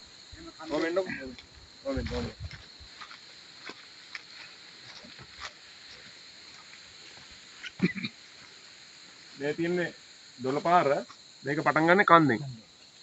දැන් මේ දොළපාර මෙහෙම ගලාගෙන යනවා. එහෙම ගලාගෙන යනවා. මෙතන තියෙන විශේෂ දේ තමයි මොකම් වර්ෂා කාලෙට ඉතාම තද වතුර පාරක් මෙහෙම එනකොට එතන ස්වභාවික වංගුවක් තියෙනවා. එතකොට මේ පැත්තට වේගයෙන් චලනය වෙන වස්තුවක් මෙහෙම වංගුවක් හරවනකොට බලයක් යෙදෙනවනේ. ඔව් බලයක් යෙදෙනවා. හරි. එතකොට මේ පැත්ත අර පැත්ත කාදනය වෙනවා වැඩි. එහා පැත්ත බලේ නිසා ඒ පැත්ත. ඒ නිසා ඒගොල්ලෝ මොකද කරලා තියෙන්නේ මේ විශාල ගල් බැම්මක් දාලා මේ වෝල් එක ප්‍රොටෙක්ට් කරලා. දැන් මේ මෙතනින් දැන් මෙහෙම ඇවිල්ලා මේ වංගුව තියෙනවා. වංගුව තියෙනවා. වක්කලම කියන්නේ වක්කලම. වක්කලම. මේ වක්කලමෙන් ඇති වෙන අර මේ හානිය වළක්ව ගන්න මේ ලොකු මේ ගල් බැම්මක් දාලා වතුරේ බලය මේ පැත්තට යන්න ඉඩ දීලා තියෙනවා. අතේ නම් මෙතනට මේක කරලා තියෙනවා. දැන් වතුරේ බලය මේ වළක්ව ගත්ත එක හරි. මේ වගේ ගල් කුළු. ඔව්. දැන් මම මෙහෙම දිගා වුණාම බලන්න මේ තව තියෙනවා. දිග. මේ පැත්තෙන් තව දෙනවා. මේවා කොහොමද ගෙනල්ලා බැම්ම හැදුවේ? අන්න ඒ තාක්ෂණය තමයි අපි හොයන්නේ.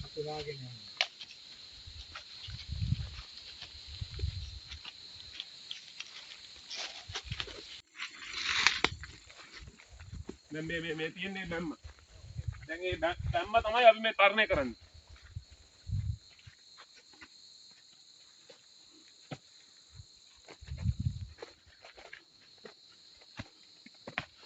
සෝ දැන් ඒක දැක්කම ඇත්තටම මවිත වෙනවානේ මේ මම අර මහන්සි වෙලා පෙන්නුවේ එච්චර විශාල ගල් කුළු තමයි මෙතන නිර්මාණය කරන්න අරන් එන්න ඇත්තේ.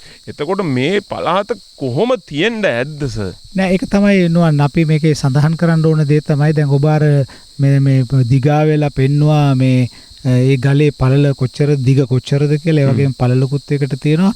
මේ ගල් සමග සතප්‍රයක් දෙන්න. දැන් අපි අහන් ඉන්න අයට මගේ උස 5 අඟල් 9යි. හරිද? මගේ ධනිස්සේ ඉඳන් ඉස්මුදුනට මං හිතන්නේ අඩි 4 මාරක්වත් ඇති. මේ එතකොට මම ධනිස්ස ගාවින් ධනිස්ස නමලා එතන ඉඳගෙන ඒ ගල් කුට්ටිය දිගේ ගල් කුළුණ දිගේ දිග ඇවුනා. එතකොට මගේ හිසෙනුත් තව අඩි 3ක් විතර තිබුණා. ඒ කියන්නේ අඩුම ගානේ අඩි 7කවත් ගල් කුට්ටියක්. ඒ ගල් කුට්ටියේ අරය මං හිතන්නේ අඩි 1කමාරක් විතර වෙනවා. පළලෙන් අඩිය එකහමාරක් එකමාරක් විතරයි. එච්චර දැවැන්ත ගල් කුට්ටි තියලා ඊටත් වඩා විශාල ගල් කුට්ටි තියලා තමයි ඒ ගල් බැම්ම හදලා තියෙන්නේ. ඉතින් ඒ වික්‍රමය ගැන තමයි මේ කතා කරන්නේ. ඔව් නෑ ඒක ඊටාම ඉංජිනේරු ශිල්පී අපේ ඉංජිනේරු තාක්ෂණය පෙන්눔 කරන ස්ථානයක් හැටියට මම ඔබට ඒක පැහැදිලි කරලා දෙන්න උත්සාහ ගත්තෙත් ඒ වෙලාවේ. ඒ කියන්නේ දැන් අපේ හිතවත් ශ්‍රාවකයන්ට පුළුවන් මේ වදන් චිත්‍රය මවා ගන්න. දැන් ඔබ කල්පනා කරන්න දියසීරාවක් වැහි කාලෙට කන්දක ඉඳලා ඊටාම වේගෙන් බැහැගෙන ගලාගෙන එනකොට ඒ දියසීරාවට වම් පැත්තට හැරෙන වංගුවක් හම්බෙනවායි කියලා. ඒතර ඔබට තේරෙනවා මේ එන වතුර ඇවිල්ලා කෙලීම වම් පැත්තට හැරෙනකොට විශාල පීඩනයකින් දකුණු පැත්තේ තියෙන ඉවුරේ වදිනවා. ඉවුරේ වැදුනහම ඒ ඉවුර කාදනය වෙලා කඩා වැටෙන්න පුළුවන්. ඒ නිසා අපේ ඉංජිනේරුවෝ මොකද කරලා තියෙන්නේ? එහෙම ගලාගෙන යන තැන ඔබ දැක්කා ඒකේ දර්ශන කලින් ඒ දකුණු පැත්තේ ඉවුරේ විශාල ගල් පුවරු ගල් කුට්ටි දාලා විශාල බැම්මක් ඉදි කරලා තියෙනවා. ඒ කියන්නේ මෙහෙම ගලාගෙන එන වතුර පාර අපි හිතමු උතුරු පැත්තට ගලාගෙන ඇත්ත වශයෙන්ම මේක ගලන්නේ නැගෙනහිර පැත්තට ඒ වතුර පාර. නැගෙනහිර පැත්තට බෑවුමක ගලාගෙන එනකොට හරියට වමට හැරෙනකොට ඒ වතුර පාර ඒ වතුර පාරට සිද්ධ වෙන දේ තමයි ගිහිල්ලා දකුණු යුරේ මූණතේ වදින්න සිද්ධ වෙනවා. එහෙම දිගටම වතුර වදිනකොට ඒ විවුරු කඩා වැටෙන්න පුළුවන්. එතකොට මොකද වෙන්නේ? ඒක ඒ පස් වලින් පිරෙනවා. එතකොට ඒක නවතින්නත් පුළුවන් ඒ වතුර පාර ටික කාලයක් යනකොට. ඉතින් ඕන් මොකද කරලා තියෙන්නේ? දකුණු යුරේ වංගුවේ කොටස විශාල ගල් කුට්ටි දාලා විශාල බැම්මක් බැඳලා තිනවා. ඒ කියන්නේ වතුර ආපු ගමන් ඒ ගල් බැම්මේ වැදිලා හැරිලා ඒ ගංගාවට ඕන අතට ඒක ගලාගෙන යනවා. එතකොට දැන් ඇත්ත වශයෙන්ම මේක ඊටාම එතකොට මේ දකුණු බැම්ම බැඳලා තිබ්බට වම් පැත්තේ බැම්මක් බැඳලා නැහැ. ඒ කියන්නේ ජලයේ පීඩනයට ඕනතරම් නිදහසේ ගලා යන වම් පැත්ත හිස් කරලා තියලා තියෙනවා. එතකොට අපි අද මේ අපේ ඉස්කෝලේ ඉතිහාස පොත්වල විද්‍යාවේ අපි පුරාණ තාක්ෂණය උගන්වනවා. ඉතින් නුවන් ඇත්ත වශයෙන්ම ওই මහා වැව් සොරව් ගැන උගන්වනවා වගේම මේ වගේ ස්ථානවල මේ ජලයේ තියෙන ගතික ලක්ෂණ පාලනය කරන්න අපේ ඉංජිනේරුවෝ ගෘහ නිර්මාණ ශිල්පියෝ කල්පනා කරේ කොහොමද කියන මේවා චිත්‍ර ඇඳලා සැලසුම් ඇඳලා මේවා අපි පාසල් මට්ටමට ගෙනියන්න අවශ්‍යයි, විශ්වවිද්‍යාල මට්ටමට ගෙනියන්න අවශ්‍යයි. අපේ විද්‍යාඥයෝ කොහොමද මේ වගේ වැඩ කළේ කියන කාරණා. ඔව් දැන් මේ මෙච්චර මහා ගල් කුළු දැක්කම මේවා මිත්‍යාවට තල්ලු කරලා දාන්නත් බොහොම ඉඩකඩ තියෙනවා. මේ ඊට වැඩිය මේවා විද්‍යාව විසින් කොහොමද අපේ පැරැන්නෝ එදත් මේ නූතනෙත් අපිට හිතාගන්න බැරි ඒ විද්‍යාත්මක උපක්‍රම මෙවලම් කොයි ආකාරයෙන්ද පාවිච්චි කරපු එක පිළිබඳව හොයාගන්න පුළුවන් වුණොත් මීට වැඩිය විද්‍යාඥයෝ පිරිසකුත් අපිට ලංකාවේ බිහි කරගන්න පුළුවන්. ඇත්ත වශයෙන්ම ඉතිහාසයට ආදරය කරන අපේ හිතවත් ශ්‍රාවකයන් අපි ඉල්ලා සිටින්නේ ඉතිහාසයත් යථාර්ථයත් සමග ඒ දෙක මැද්ද හිට ගන්න. ඒ අතරතුර කිසි දෙයක් මැදි කරගන්න එපා. තමාට තේරුම් ගන්න බැරි දේවල් මිත්‍යාවට තල්ලු කරන්න එපා. ඒවයි විද්‍යාත්මක මූලධර්ම තියෙනවා. අපි අවුරුදු දහස් ගණනක ශිෂ්ටාචාරය පවත්වාගෙන ආවේ මේ යථාර්ථයත් එක්ක පොළවත් සමග ගනුදෙනු කිරීමෙන් අපි සමහර අවස්ථාවල මිත්‍යාවන් අපේ සංස්කෘතිය තුළට ඇතුළත් කරගත්තා. ඒත් ඒවා ඇතුළත් කරගත්තේ අපි මේ විද්‍යාත්මක විදිහට වැඩ කරලා ඉවර වෙලා යම් ආධ්‍යාත්මික මට්ටමකට යනකොට තමයි අපිට ප්‍රත්‍යක්ෂ කරගන්න බැරි දේවල් කෙරෙහි අපි විශ්වාසය තියන්න පටන් ගත්තා. ඒක මිත්‍යාව කියලා හඳුන්වන්න මම කැමති නෑ. මොකද අද ලෝකේ මිත්‍යාව කියලා එකක් කතා කරන්නේ නෑ. මිත්‍යාවේ සත්‍යයන් ගැනයි අද කතා කරන්නේ දාර්ශනිකයෝ. ඒ නිසා අපි ප්‍රවේශමෙන් අපේ මේ අවුරුදු දහස් ගණනක ශිෂ්ටාචාරය ගෙන ආවේ කොහොමද කියන එක තේරුම් ගන්න නම් මේවා යථාර්ථවාදීව තේරුම් ගත යුතුයි. හරි අපි විරාමයකට යමු වෙනවා. විරාමයෙන් පස්සේ අදත් අපි අපේ අන්ලිමිටඩ් හිස්ටරි වැඩසටහන පටිගත කරමින් රූගත කරමින් ඉන්නේ මේ නැගෙනහිර පළාතේ තොප්පිගල මහා කැලෑව මැද්දේ තියෙන අපේ උරුමයන් සොයා ගිය මහාචාර්ය රාජ් සෝමදේවයන් සහ කණ්ඩායමත් සමග අපිට විරාමයක් දෙන්න. විරාමයෙන් පස්සේ නැවතත් අපි මේ තොප්පිගල නරක මුල්ලට එනවා.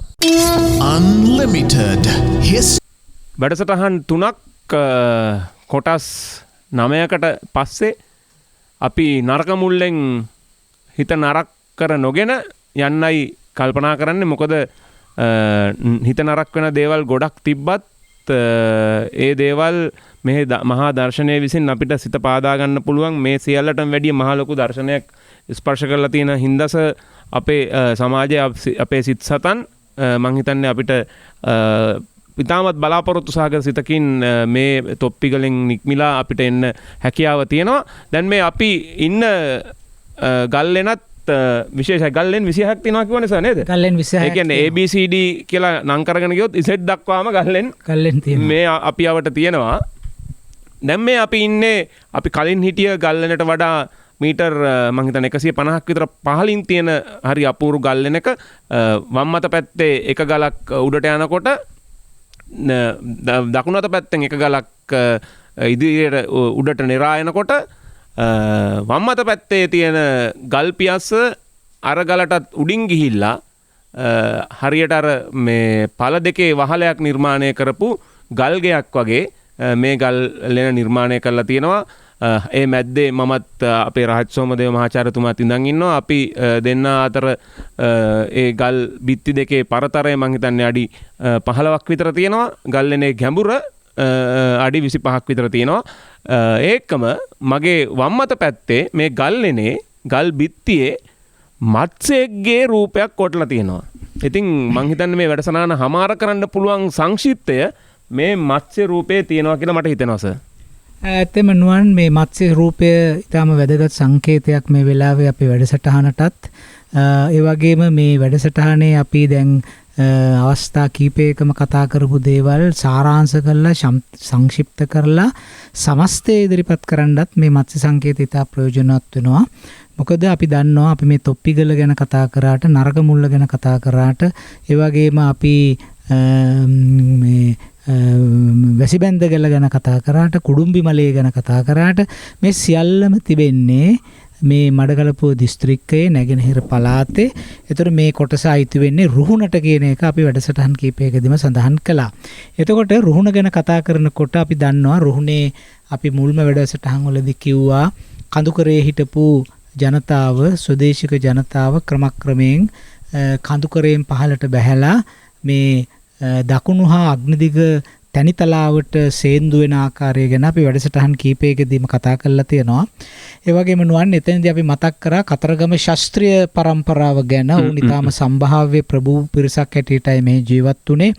අපි දන්නවා ශ්‍රී මහා බෝධීන් වහන්සේ රෝපණය කරන උත්සවයට දේවානම්පියතිස්ස රජතුමා විසින් ආරාධනා කරපු ප්‍රභූවරු අතර චන්දනගාමේ ශාස්ත්‍රයන් සහ කතරගම ශාස්ත්‍රයන් සිටි බව වංශ කතාවල සඳහන් වෙනවා. ඊට පස්සේ ධාතු වංශය වගේ ඓතිහාසික මූලාශ්‍රත් මේ කතරගම දසබෑ රජුරුවන් එහෙම නැත්නම් කතරගම ශාස්ත්‍රයන් ගැන සඳහන් කරලා තිබෙනවා. ඉතින් ඔබ මේ වැඩසටහන පටන් ගන්නකොටම මත්ස්‍ය සංකේතයක් අපිට සඳහන් කළා. අපේ මට දැන් එක මගේ ඉදිරියේ පෙනෙනවා ඒ ගල් බිත්තියේ කොටලා තියෙන මත්ස්‍ය සංකේතය. මේ මත්ස්‍ය සංකේතය කතරගම ශාස්ත්‍රයන්ගේ ශිලාලේඛනවල අපි මේ සෙල්ලිපිවල අපිට දකින්න තියෙන සංකේතයක්. අපිට අනුමාන කරන්න පුළුවන්කම තියෙනවා ඔවුන්ගේ කණ්ඩායමේ ශාස්ත්‍රීය කණ්ඩායමේ සංකේතයේ හැටියට මේ මත්ස්‍ය සලකුණ පාවිච්චි කරන්නට ඇති කියලා.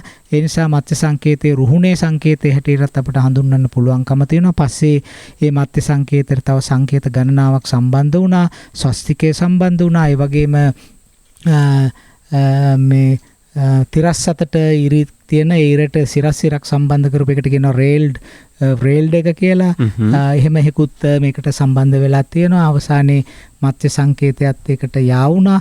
ඉතින් එහෙම බලනකොට අපිට මේ රුහුණේ ඉතිහාසය ගැන අපි කතා කරලා තියෙනවා යම් දුරකට.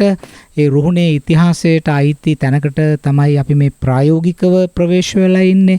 ඉතින් ඒ රුහුණේ ඓතිහාසික අනන්‍යතාව පෙන්වන ප්‍රබල සංකේතයක් වුණේ මත්ස්‍ය සංකේතය. අපි අභියස මේ පොත්තේ දැන් හොඳටම පේන්න තියෙනවා. ඉතින් ඇත්තම නුවන් මේ අද අපි පහුගිය වැඩසටහනෙත් මේ වැඩසටහනෙත් අපි වැසිබැන්දගල ඒ වගේම නරක මුල්ල කියන ස්ථාන දෙකේම අපි ඉදිරිපත් කළේ පුරාණතම බෞද්ධ විහෙර විහාරවලට අයිති නෂ්ටාවශේෂ. ඇත්තෙන්ම මේ බෞද්ධ විහෙර විහාර නඩත්තු කරපු ජනාවාස ටික සොයාගන්න අපි මේ කැලේ තවදුරටත් සොයා බැලිය යුතු තිබුණා. නමුත් අවාසනාවකට වගේ ඒ පුරාණ මිනිසුන්ගේ ජනාවාස අපිට සොයා ගැනීම තරම් පහසු වන්නේ නැහැ. මොකද ඒකට හේතුව ඔවුන් බොහෝ වෙලාවට වරිච්චි ගෙවල් වල කොලාතු හැවිල්ලපු ගෙවල් වල ජීවත් වෙච්ච සාමාන්‍ය ගැමියෝ හින්දා ඔවුන් ගොවීන්. ඒ බව අපිට හොඳට පේනවා මේ පළාතේ තිබෙන මේ කුඩා වැව්වල ව්‍යාප්තිය දිහා බලනකොට ඉතින් මේ සමස්ත ජනාවාස පද්ධතියම ඒ රුහුණේ ඉතිහාසය පිළිබඳ නොකියූ කතාව අපි මනවින් තේරුම් ගන්න අපිට මේ ඉන්නගල් ගුහාව ප්‍රයෝජනවත් වෙනවා. මේ පැත්තේ හිටපු ප්‍රභූරුන්ගේ රාජකීය සංකේතය පාලන සංකේතය මේ ගල් ගුහාවේ සටහන් කරලා තියෙන නිසා. ඔව් එතකොට ඒ ප්‍රභූවරු කොච්චර මේ සංකීර්ණය පවත්වගෙන යන්න උදව් කළාද කියන කාරණයත් පසක් වෙනවානේ. දැන් අපි නරකමුල්ල වැසිබැන්දගල විතරක් නෙමෙයි මේ තොප්පිගල ආශ්‍රිතය මං හිතන්නේ කිලෝමීටර් 300ක් විතර මේ වර්ග කිලෝමීටර් 300ක් විතර මේ කැලෑවත් එක්ක ආවරණය වෙනවා. ඉතාමත් විශාල මං හිතන්නේ යාල හැරුණකොට ඊළඟට අපේ රටේ හෙළයන්ගේ විශේෂයෙන් රුහුණේ ජනාවාසවල වැඩිම පුරාවස්තු ප්‍රමාණයක් සංගවගෙන ඉන්නේ මේ තුරුවියන වෙන්න පුළුවන් සර් මට හිතන හැටියට. වෙන්න පුළුවන් නෙමෙයි නෝන. ඇත්තට මේ තුරුවියන තමයි මේ විශාල ප්‍රමාණයක් නෂ්ටාවශේෂ සංගවාගෙන ඉන්නේ. අපි යාලටත් වැඩිය කියලා වගේ හිතෙනවා සර්. අපි යාල යාල මීට වැඩි විශාල හින්දා සමහරලාවට මීට වැඩි ප්‍රමාණයක් තියෙන ඉඩ තියෙනවා. යාල තිබෙන පුරාවස්තු ගැන අපිට යම්කිසි අවබෝධයක් තියෙනවා. සිතුල්පව්ව, මගුල් මහා විහාරය, ආකාශ චේතිය, ඒ වගේ තැන් ගැන. අනිත් පැත්තෙන් පානමොකන්ද පැත්තට යනකොට පානමොකන්ද පැත්තට ඒ වගේම ඒක ක්‍රමක්‍රමයෙන් මඩකලුව පැත්තට සේන්දු වෙනකොට මෝලා හිටිය වෙලේගල, මොට්ටයා කල්ලු, කුසලාන් කන්ද, කල්ලුඩු පොතාන මේ වගේ නොයෙක් තැන් අපිට දකින්න හම්බ වෙනවා. නමුත් අපිට එහෙම මේ යාල කිව්වත් කුමන කිව්වත් තොප්පිගල කිව්වත් මේ සියල්ලම අයිති වෙන්නේ එකම දේශපාලන ඒකකයකට. ඒක තමයි රුහුණ කියලා හඳුන්වන්නේ. එතකොට ඇත්තම අපි මේ රුහුණේ නියම ස්වરૂපය දන්නේ නැහැ. මගේ ඇස්තමේන්තුව හැටියට නම් අපි රුහුණ ගැන දන්නේ 10% විතර ප්‍රමාණයක්. 90%ක් මේ මහා වනාන්තරවල තමයි සැඟවී තිබෙන්නේ. අපි දන්නවා අපි කුමන වනාන්තරයේ මේ වගේම කාලය ගත කරලා තියෙනවා. බඹරගල වගේ විශාල ගුහා සංකීර්ණවල ගුහා සංකීර්ණෙත් බඹරගල අපිට මේ අපි නරක මුල්ලේ දැක්කා වගේම මේ බුද්ධ ප්‍රතිමාවක් සයනාසන ආකාරයෙන් ඉන්න වැතිර සිටින මේ බුද්ධ ප්‍රතිමාවක් විශාල ප්‍රමාණය ක්‍රිස්තු වර්ෂයෙන් 7 වන සතවර්ෂයේ පමණ නෙලන්නට ඇතැයි ඉදි කරන්නට ඇතැයි සිතන ගඩලු ප්‍රතිමාවක් දකින්න මේ වගේම විනාශ කරලා තියෙනවා. මේ වගේම විනාශ කරලා තියෙනවා. ඉතින් මෑත කාලේ පුරාවිද්‍යා දෙපාර්තමේන්තුව එක ප්‍රතිසංස්කරණය කරන්න මහන්සියක් ගත්තා. ඒ වගේම ලාහුගලට ගියාට පස්සේ ලාහුගල අද තරුලෙංගල කියලා විහාරයක් තියෙනවා. ඒක මේ කරඳහෙල කියලා තමයි ඒක පුරාණ කාලේ හඳුන්වලා තියෙන්නේ. කාවන්තිස්ස රජතුමා විසින් කරවපු සෙල්ලිපියක් එතන අපිට දකින්න තියෙනවා. ඒකම ගුහා චිත්‍ර තියෙනවා නේද සර්? ඒ වගේ ගුහා චිත්‍ර තියෙනවා. ඉතින් මේ වගේ ඊටාම සරුසාර ප්‍රදේශයක් තමයි මේ පළාත. නමුත් අපි මෙතනදී වැදගත් වෙන්නේ නුවන් අපි දැන් මේ ගත කරන්නේ නරකමුල්ල පන්සලේ නිසා අපි මේකේ සෙල්ලිපි ගණනාවක් පිටපත් කළා මේ වෙනකොට. ඉතින් අපි නරකමුල්ලේ පන්සල කියලා කිව්වට එක්තරා සෙල්ලිපියක තියෙනවා මේ පන්සලේ නම මීට අවුරුදු 1500කට පමණ කාලයකට එපිට දායකයෙක් මේ පන්සලට යම් කිසි පූජාවක් කරපු වෙලාවේ ආයේ සෙල්ලිපියේ මේ පන්සලේ නම සඳහන් කරලා තියෙනවා. මේ ඊටාම සිත් ගන්නා සුළු නමක් කලන පවත වෙහෙර කියලා තමයි ඒකේ තියෙන්නේ. ඉතින් කලන පවත විහෙර කියලා කියන එක අපි අපේ භාෂාවට පරිවර්තනය කරාම කල්යාණ පබ්බත විහාරය කියන නම තමයි මේ නටබුන් වලින් පෙනෙන මේ විහාරයේ නම මීට අවුරුදු 1500කට පමණ පිට කාලයකදී. ඉතින් මේ අපි දැන් මෙතනින් ඉදිරියට නරකමුල්ල පන්සල කියන්නේ නැතුව මේ කල්යාණ පබ්බත විහාරය කියන වචනේ පාවිච්චි කරමු. ඒක අපි මහජනයා අතරට ගෙනියන්න ඕන. ඔබ අනාගතයේ යම් කිසි දවසක කල්යාණ පබ්බත විහාරය වන්දනා කිරීම සඳහා පැමිණෙන්න ඕන. ඒකට අපි වගකිය යුතු අංශ දැනුවත් කරනවා. ඒක ඔබට පහසුවෙන් මෙතනට එන්න පුළුවන් විදිහට මේවා සකස් කරන්න පුළුවන් නම් හොඳයි කියලා. ඒවට නීතිමය ප්‍රශ්න ගණනාවක් තියෙනවා. මේක ආරක්ෂිත වනරක්ෂිතයක් නිසා. ඉතින් ඒවා නීති අනපනත් වලින් සමග සාකච්ඡා කරලා පොදු තීරණයක් අරගෙන තමයි අපිට ඒක කරන්න වෙන්නේ. කෙසේ හෝ වේවා නුවන් මේ කල්යාණ පබ්බත විහාරය අපි දැන් පහුගිය සති 3ක පමණ කාලයක් තිස්සේ ඊටාම හොඳින් අඟලක් නෑර ඇවිදලා අපි මේක සිතියංගත කරා මේ ස්ථානය. ඒතර අපිට පේනවා මේ රුහුණේ පුරාණ පන්සල් ගොඩනැගීමේදී අනුගමනය කරපු ප්‍රතිපත්තිය මොනවද කියන එක. සර් දැන් ඒ ප්‍රතිපත්තිය දෙන්න ඉස්සෙල්ලා මම මේ මට මේ මොහොතේ නැගිච්ච ප්‍රශ්නයක් මම අහන්නම්. මේ විහාර මහදේවී කතාව අපි කියනකොට කැලණි ගඟ අසබඩ තියෙන කල්යාණි පුරය නෙමෙයි මේ රුහුණේ තියෙන කල්යාණී පුරය ගැන කියන මගේ හිතත් නරක කරලා මොකද මම කැලණිය කෙනෙක් හින්දා මේ ඇත්ත කැලණිය හෙළිදරව් කරානේ. එතකොට කාවන්තිස්ස රජතුමා වෙහෙර මහදේවිය දැන් මේ අවුරුදු ගානකට ඉස්සෙල්ලා මේ විහාරයට කල්යාණ පබ්බත විහාරය කිව්වමස දැන් ඇත්ත කැලණියේ වර්තමාන කැලණියේ මටත් පසක් වෙනවා. ඒක තමයි අපි සාකච්ඡා කරා මේ යාබද කුඹුක්කන් ওই පැත්තේ තමයි කාලායන කන්නිකාව තියෙන්නේ. එතකොට කලනික තිස කියන නම බ්‍රහ්මී ශිලාලේඛනයක අපිට හොයාගන්න හම්බ වෙනවා මේ පළාතේ. එතකොට අපේ කාවන්තිස්ස රජතුමාත් කාලායන කන්නිකාවේ, විහාර මහදේවියත් කාලායන කන්නිකාවේ කෙනෙක්.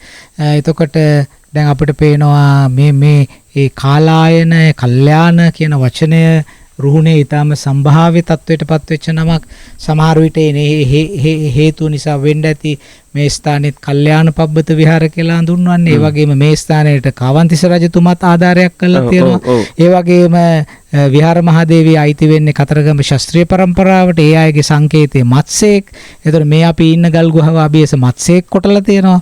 ඒතර මේවා දිහා බැලුවාම අර අපි පොත්පත්වල දකින ඉතිහාසය සැබෑ ලෝකයේ දැකගන්න අපිට පුළුවන් වෙන තැන් කීපයක් මේ තොප්පිගල වනාන්තරය ඇතුලේ තියෙනවා. ඉතින් එහෙනම් අපේ වැඩසටහනට සවන් දෙන වැඩිහිටියන්ටත් පුළුවන්, පිටරට ඉන්න අපේ හිතවත් ශ්‍රාවකයන්ටත් පුළුවන්, ප්‍රේක්ෂකයන්ටත් පුළුවන් ලංකාවට නිවාඩුවකට හරි අනාගතයේ ආපු වෙලාවක තමන්ගේ දූ දරුවොත් එක්ක ඇවිල්ලා මේ වනාන්තර දිහා බලලා මේ ස්ථානවලට පැමිණිලා මේවා දියුණු වෙයි තව නොබෝ කාලයකින්. අපේ ගරු ආණ්ඩුකාරතුමිය මට ප්‍රකාශ කරා මේ ස්ථානෙට එන්න කිලෝමීටර් 21ක පමණ දුර තියෙන මාවත පාර සකස් කරන්න දැනටමත් මුදල් ප්‍රතිපාදන වෙන් කරලා තියෙනවායි කියලා මේ නැගෙනහිර පළාත් සභාවෙන්. ඉතින් එතකොට අපි ඒක බොහොම සතුටට කාරණයක්. ඔව් ඒකම ඒ වෙන් කරපු මුදල් වලට වෙනත් වස්දොස් තියෙනවා නම් අපි ප්‍රාර්ථනා කරනවා ඒවා निराකරණය වෙන්න කියලා. ඒ අදාළ නිලධාරීන්ගෙන් බොහොම යහපත්ව ඉල්ලා සිටිනවා ඔබ මේ දේවල් ඉක්මන් කරලා මේ මංමාවත් මේ රටේ ජනතාවට ලබා දෙන්න කියලා.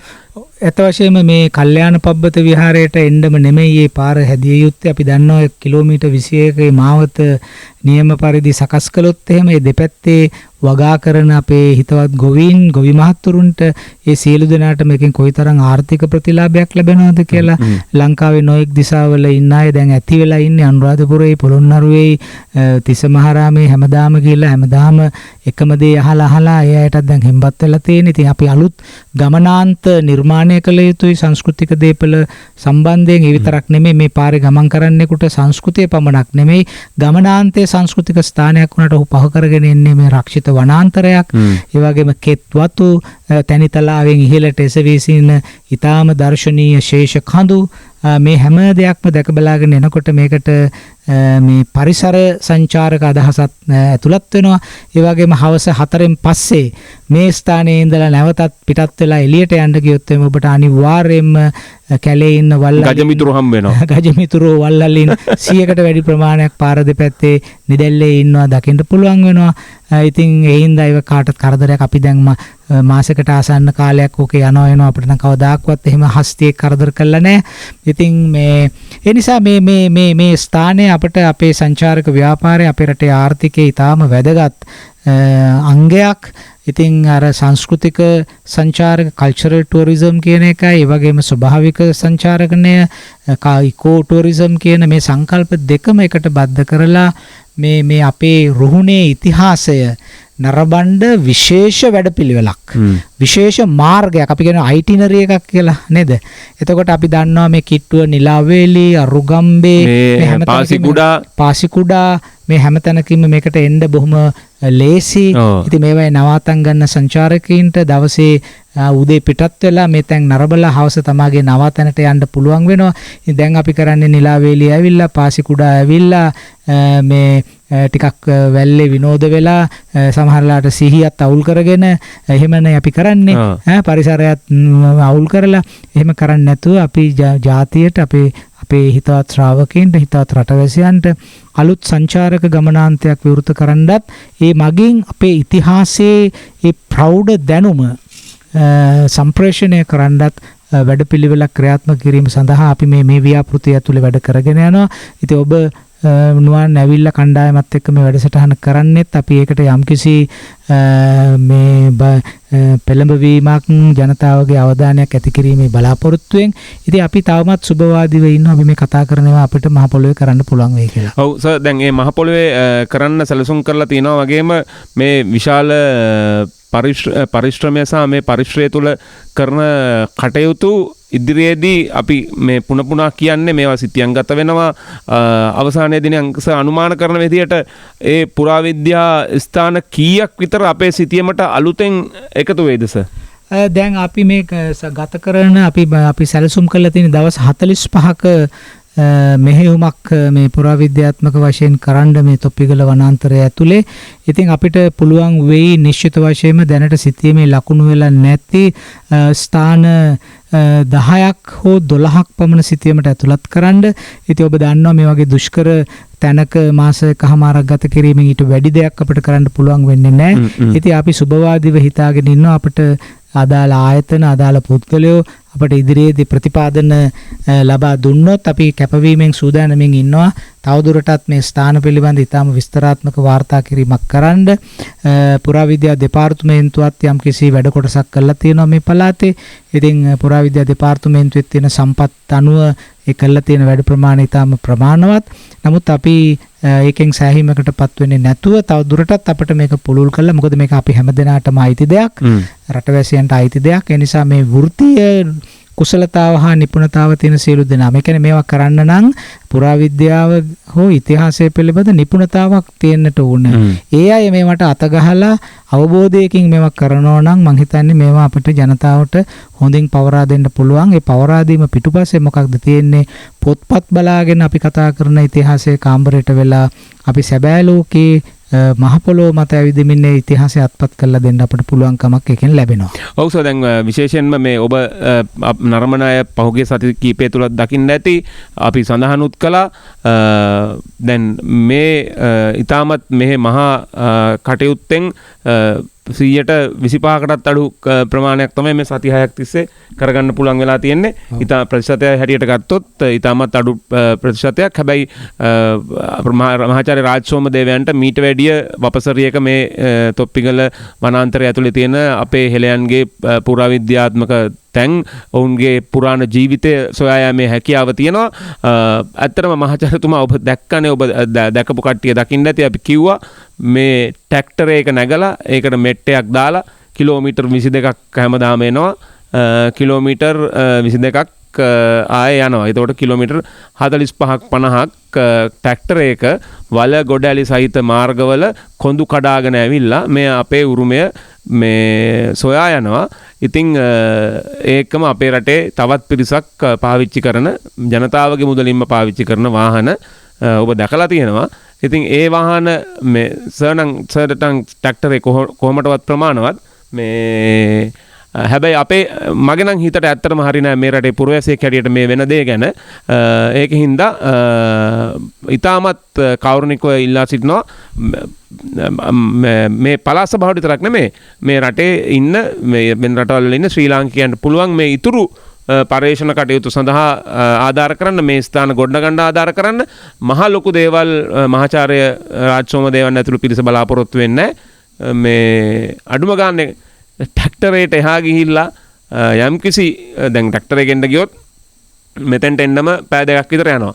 ආය යන්න පෑ දෙකක් විතර යනවා. හැබැයි ඊට වැඩි ඒක පෑයකට අඩු කරගන්න පුළුවන් වාහනයක් අඩුම ගානේ මහාචාර්යතුමාට ලැබුණා නම් අපිට මීට වැඩිය තව වැඩක් මෙතුමගෙන් කරගන්නත් පුළුවන්. ඒ ශිෂ්‍යයින්ගෙන් කරගන්න පුළුවන්. ඉතින් මෙතන හැම්බේකන් කාගෙන මොනවද බර්ගර්ස් කාගෙන මේ දරුවෝ කරන්නේ තුන් වේලම ව්‍යාංජන දෙක තුනක් හමුදාවෙන් හදලා දෙන බත් මීටක් කාලා සමහරලාට ඒ බත් මගේ පෞද්ගලික අත්දැකීම ඒ කඳවුරේ ඉන්න නිලධාරීන් පාන්දර 5ට විතර නැගිටලා උයලා දෙන්නේ බොහොම මහන්සි වෙලා. හැබැයි රසවත් උයනවා උයලා දෙන දේ. හැබැයි මේ දවල්ට කණ්ඩ යන්නේ 3ට 3 මාට විතර. ඉතින් ඒ බත් එකේ ඉරණම ඔබට හිතා ගන්න පුළුවන් ඒ වෙනකොට. ඉතින් ඒක හින්දා බොහොම ආදරයෙන් අපේ මහාචාර්යතුමාගේ වපසරිය තුල වැඩ කරන්න පුළුවන් ඒ අවශ්‍ය පහසුකම් අපේ රටේ ජනතාව ලබා දෙයි කියලා ඉතාමත් සස්සිතින් ඔබට ආරාධනා කරනවා අපේ වැඩසටහන හමාර කරන්න ඇවිල්ලා තියෙන විශේෂයෙන් මතක් කරන්න ඕන කාරණා වගේ මතක් කරන්න ඕන පුද්ගලයොත් රාශියක් ඉන්නවා. ඔව් රාශියක් ඉන්න අත වශයෙන්ම අපි පළමුවෙන්ම ස්තුතිවන්ත වෙන්න ඕන මේ අපිට මේ සඳහා යම් ප්‍රතිපාදනයක් ලබා දීලා අපි උනන්දු කරපු නැගෙනහිර ආණ්ඩුකාර ගරු අනුරාධා යහම්පත් මැතිණියට එතුමිය ඊටාම උනන්දුවෙන් මේ රාජකාරී කළා. ඒ වගේම එතුමියගේ නිලධාරී මණ්ඩලයත් අපිට හුඟක් උදව් කළා. ඒ වගේම ආරක්ෂක ලේකම්තුමා සහ මේ වගේම නැගෙනහිර ආඥාපතිතුමාත් ඒ වගේම 232 වෙනි බලසේනාවේ අනදෙන නිලධාරීතුමා ඇතුළු සියලු කණ්ඩායමටම අපි ස්තුතිවන්ත වෙන්න ඕන. යුද හමුදාව තමයි අපි මේ කැලේදී බලාගත්තේ අපිට ආරක්ෂාව ලබා දුන්නේ. ඔව් මේ අපේ දිසා ඇතුළු පිරිස පුදුම කැපවීමකින් ඒ වගේ අනිත් නිලධාරීන්ගෙන මතක් වෙනවා ඇති. ඔව් ඒක තමයි. ඒ වගේම මේ මම අනිවාර්යයෙන්ම සඳහන් කරන්න ඕන නුවන් මේ වැඩසටහනේ නිතරම මගේ නම විතරයි කියවුනේ. නමුත් මේ සියලුම ක්‍රියාවන් පිටිපස්සේ මාත් එක්ක ඉන්න මගේ හිතාදර ශිෂ්‍ය ශිෂ්‍යාවෝ 10 දෙනෙක් ඉන්නවා. විශේෂයෙන්ම මතක් කරන්න ඕන මගේ බොහොම සමීපතම ශිෂ්‍යවර අනුෂා වන්නිනායක මෙනවිය. එයා තමයි මගේ වෙනුවෙන් හුඟක් වැඩ කටයුතු සම්බන්ධීකරණය කරන්නේ මේ ශාස්ත්‍ර කටයුතු. ඒ වගේම මේකට සම්බන්ධ වෙච්ච සියලුම ශිෂ්‍ය ප්‍රජාව මම මතක් කරන්න ඕනේ. ඒගොල්ලෝ කිසිම ප්‍රතිලාභයක් බලාපොරොත්තුවෙන් නෙමෙයි ඊටාම ස්වච්ඡාවෙන් මේ සම්බන්ධ වෙලා මේ දුෂ්කර ව්‍යාපෘතියට සම්බන්ධ වුණේ.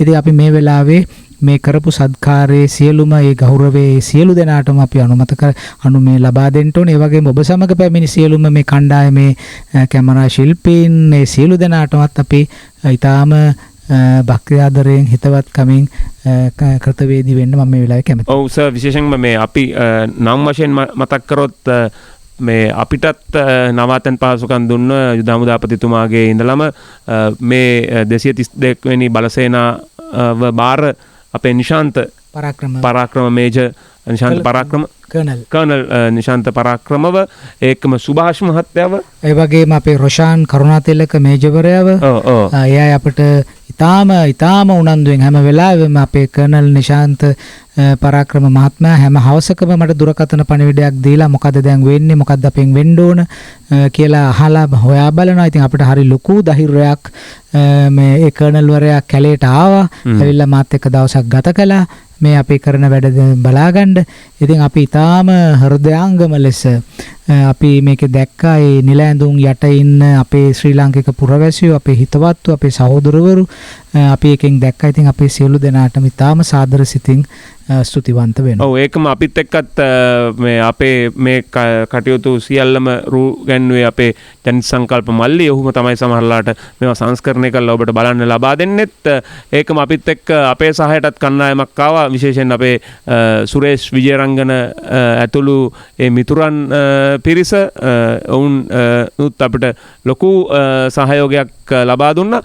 ඒකම අපිට මේ වැඩසටහන් තුන ඔබ දන්නවා විශාල පිරිවැයක් ආයතන වලටත් දරන්න වෙනවා මේවා කරන්න. ඉතින් net fm ආයතනය විශේෂයෙන්ම මේ පිළිබඳව අපිට අනුග්‍රහය දක්වනකොට අපිව නරඹන අපිව බලන් ඉන්න අපිව අහන අපේ ශ්‍රාවකයනුත් අපිට යම්කිසි ආකාරයක මූල්‍ය අනුග්‍රහයක් දැක්වුවා. මේ වැඩසටහන මෙහි ඉඳන් සති 3ක් තිස්සේ ගෙන එන්න මේ මහ වනාන්තර ආස්සේ. ඉතින් ඔබටත් බොහොම ස්තුතියි. එක්කම අපි අනිවාර්යයෙන්ම බලාපොරොත්තු වෙනවා ඉදිරියේදීත් මේ වගේ වැඩසටහන් ඔබේ අනුග්‍රහයෙන් ගෙන එන්න. ඉතින් මේ සියල්ලටම අපි පින් අනුමෝදා කරගෙන 76 වෙනිවරටත් අන්ලිමිටඩ් ඩිස්ට්‍රික්ට් වැඩසටහන් 3ක් මේ රූණේ පැරණි රූණු රාජධානියේ තොප්පිගල වපසරියේ සිට මේ ගෙනාපු වැඩසටහන එනම් නිමා කරන්න යන්නේ සර්.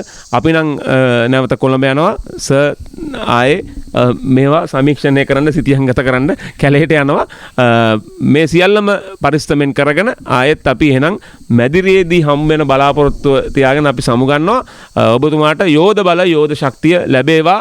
අපි බලාපොරොත්තු වෙනවා අපි ඊළඟ පාර එනකොට මීට වැඩිය පිළිවෙලට හැදිච්ච මීට වැඩිය ජනතාවට එන්න පුළුවන් පහසුකම් සහිත මේ පුරාවිද්‍යා මහාචාර්ය රාජ් සෝමදේවයන් ඇතුළු පිරිස යෝජනා කරන ඒ මහා සැලැස්ම ඔවුන්ගේ නිර්මාණශීලීත්වය එක්ක ඒකම අර නිදන් හොරුන් විසින් කඩා දැමූ සැතපෙන බුදු පිළිමය වඩා නිමවා නිදන් හොරුන් විසින් විනාශ කර දැමූ ඒ චෛත්‍ය රාජාණන් වහන්සේ ඉපැරණි හෙළයන් වැඳුම් පිදූ කරපු චිත්‍රයත් එක්ක අපිට වැඳුම් පිදුම් කරන්න ලැබෙන පහසුවෙන් එන්න පුළුවන් පාරවල් වල මෙතෙන්ට එන්න ලැබෙන අනාගතයක් වේවා කියලා ප්‍රාර්ථනා කරගෙන එහෙනම් ඉතින් අපි තොප්පි ගලින් ආයේ යනවා කොළඹ. ආයුබෝවන් ඔබට.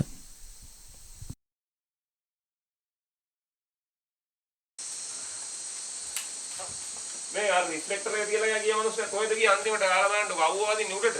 මෙතන එන්න බෑ එන්නේ කොහොමද? එතන රිෆ්ලෙක්ටර් එක හදන්න විදියක් නැහැ. දැන් බ්‍රයිට්නස් හදලා තියෙන්නේ මේ ලෙවල් එකට. සුදුමු සුදුමු. සර් අර යා පැත්තේ ගලකුණු සලකුණු වෙන චිත්‍රයක් දාන්නේ. මේක හදන්නේ. නෝ නැගිටිනවා.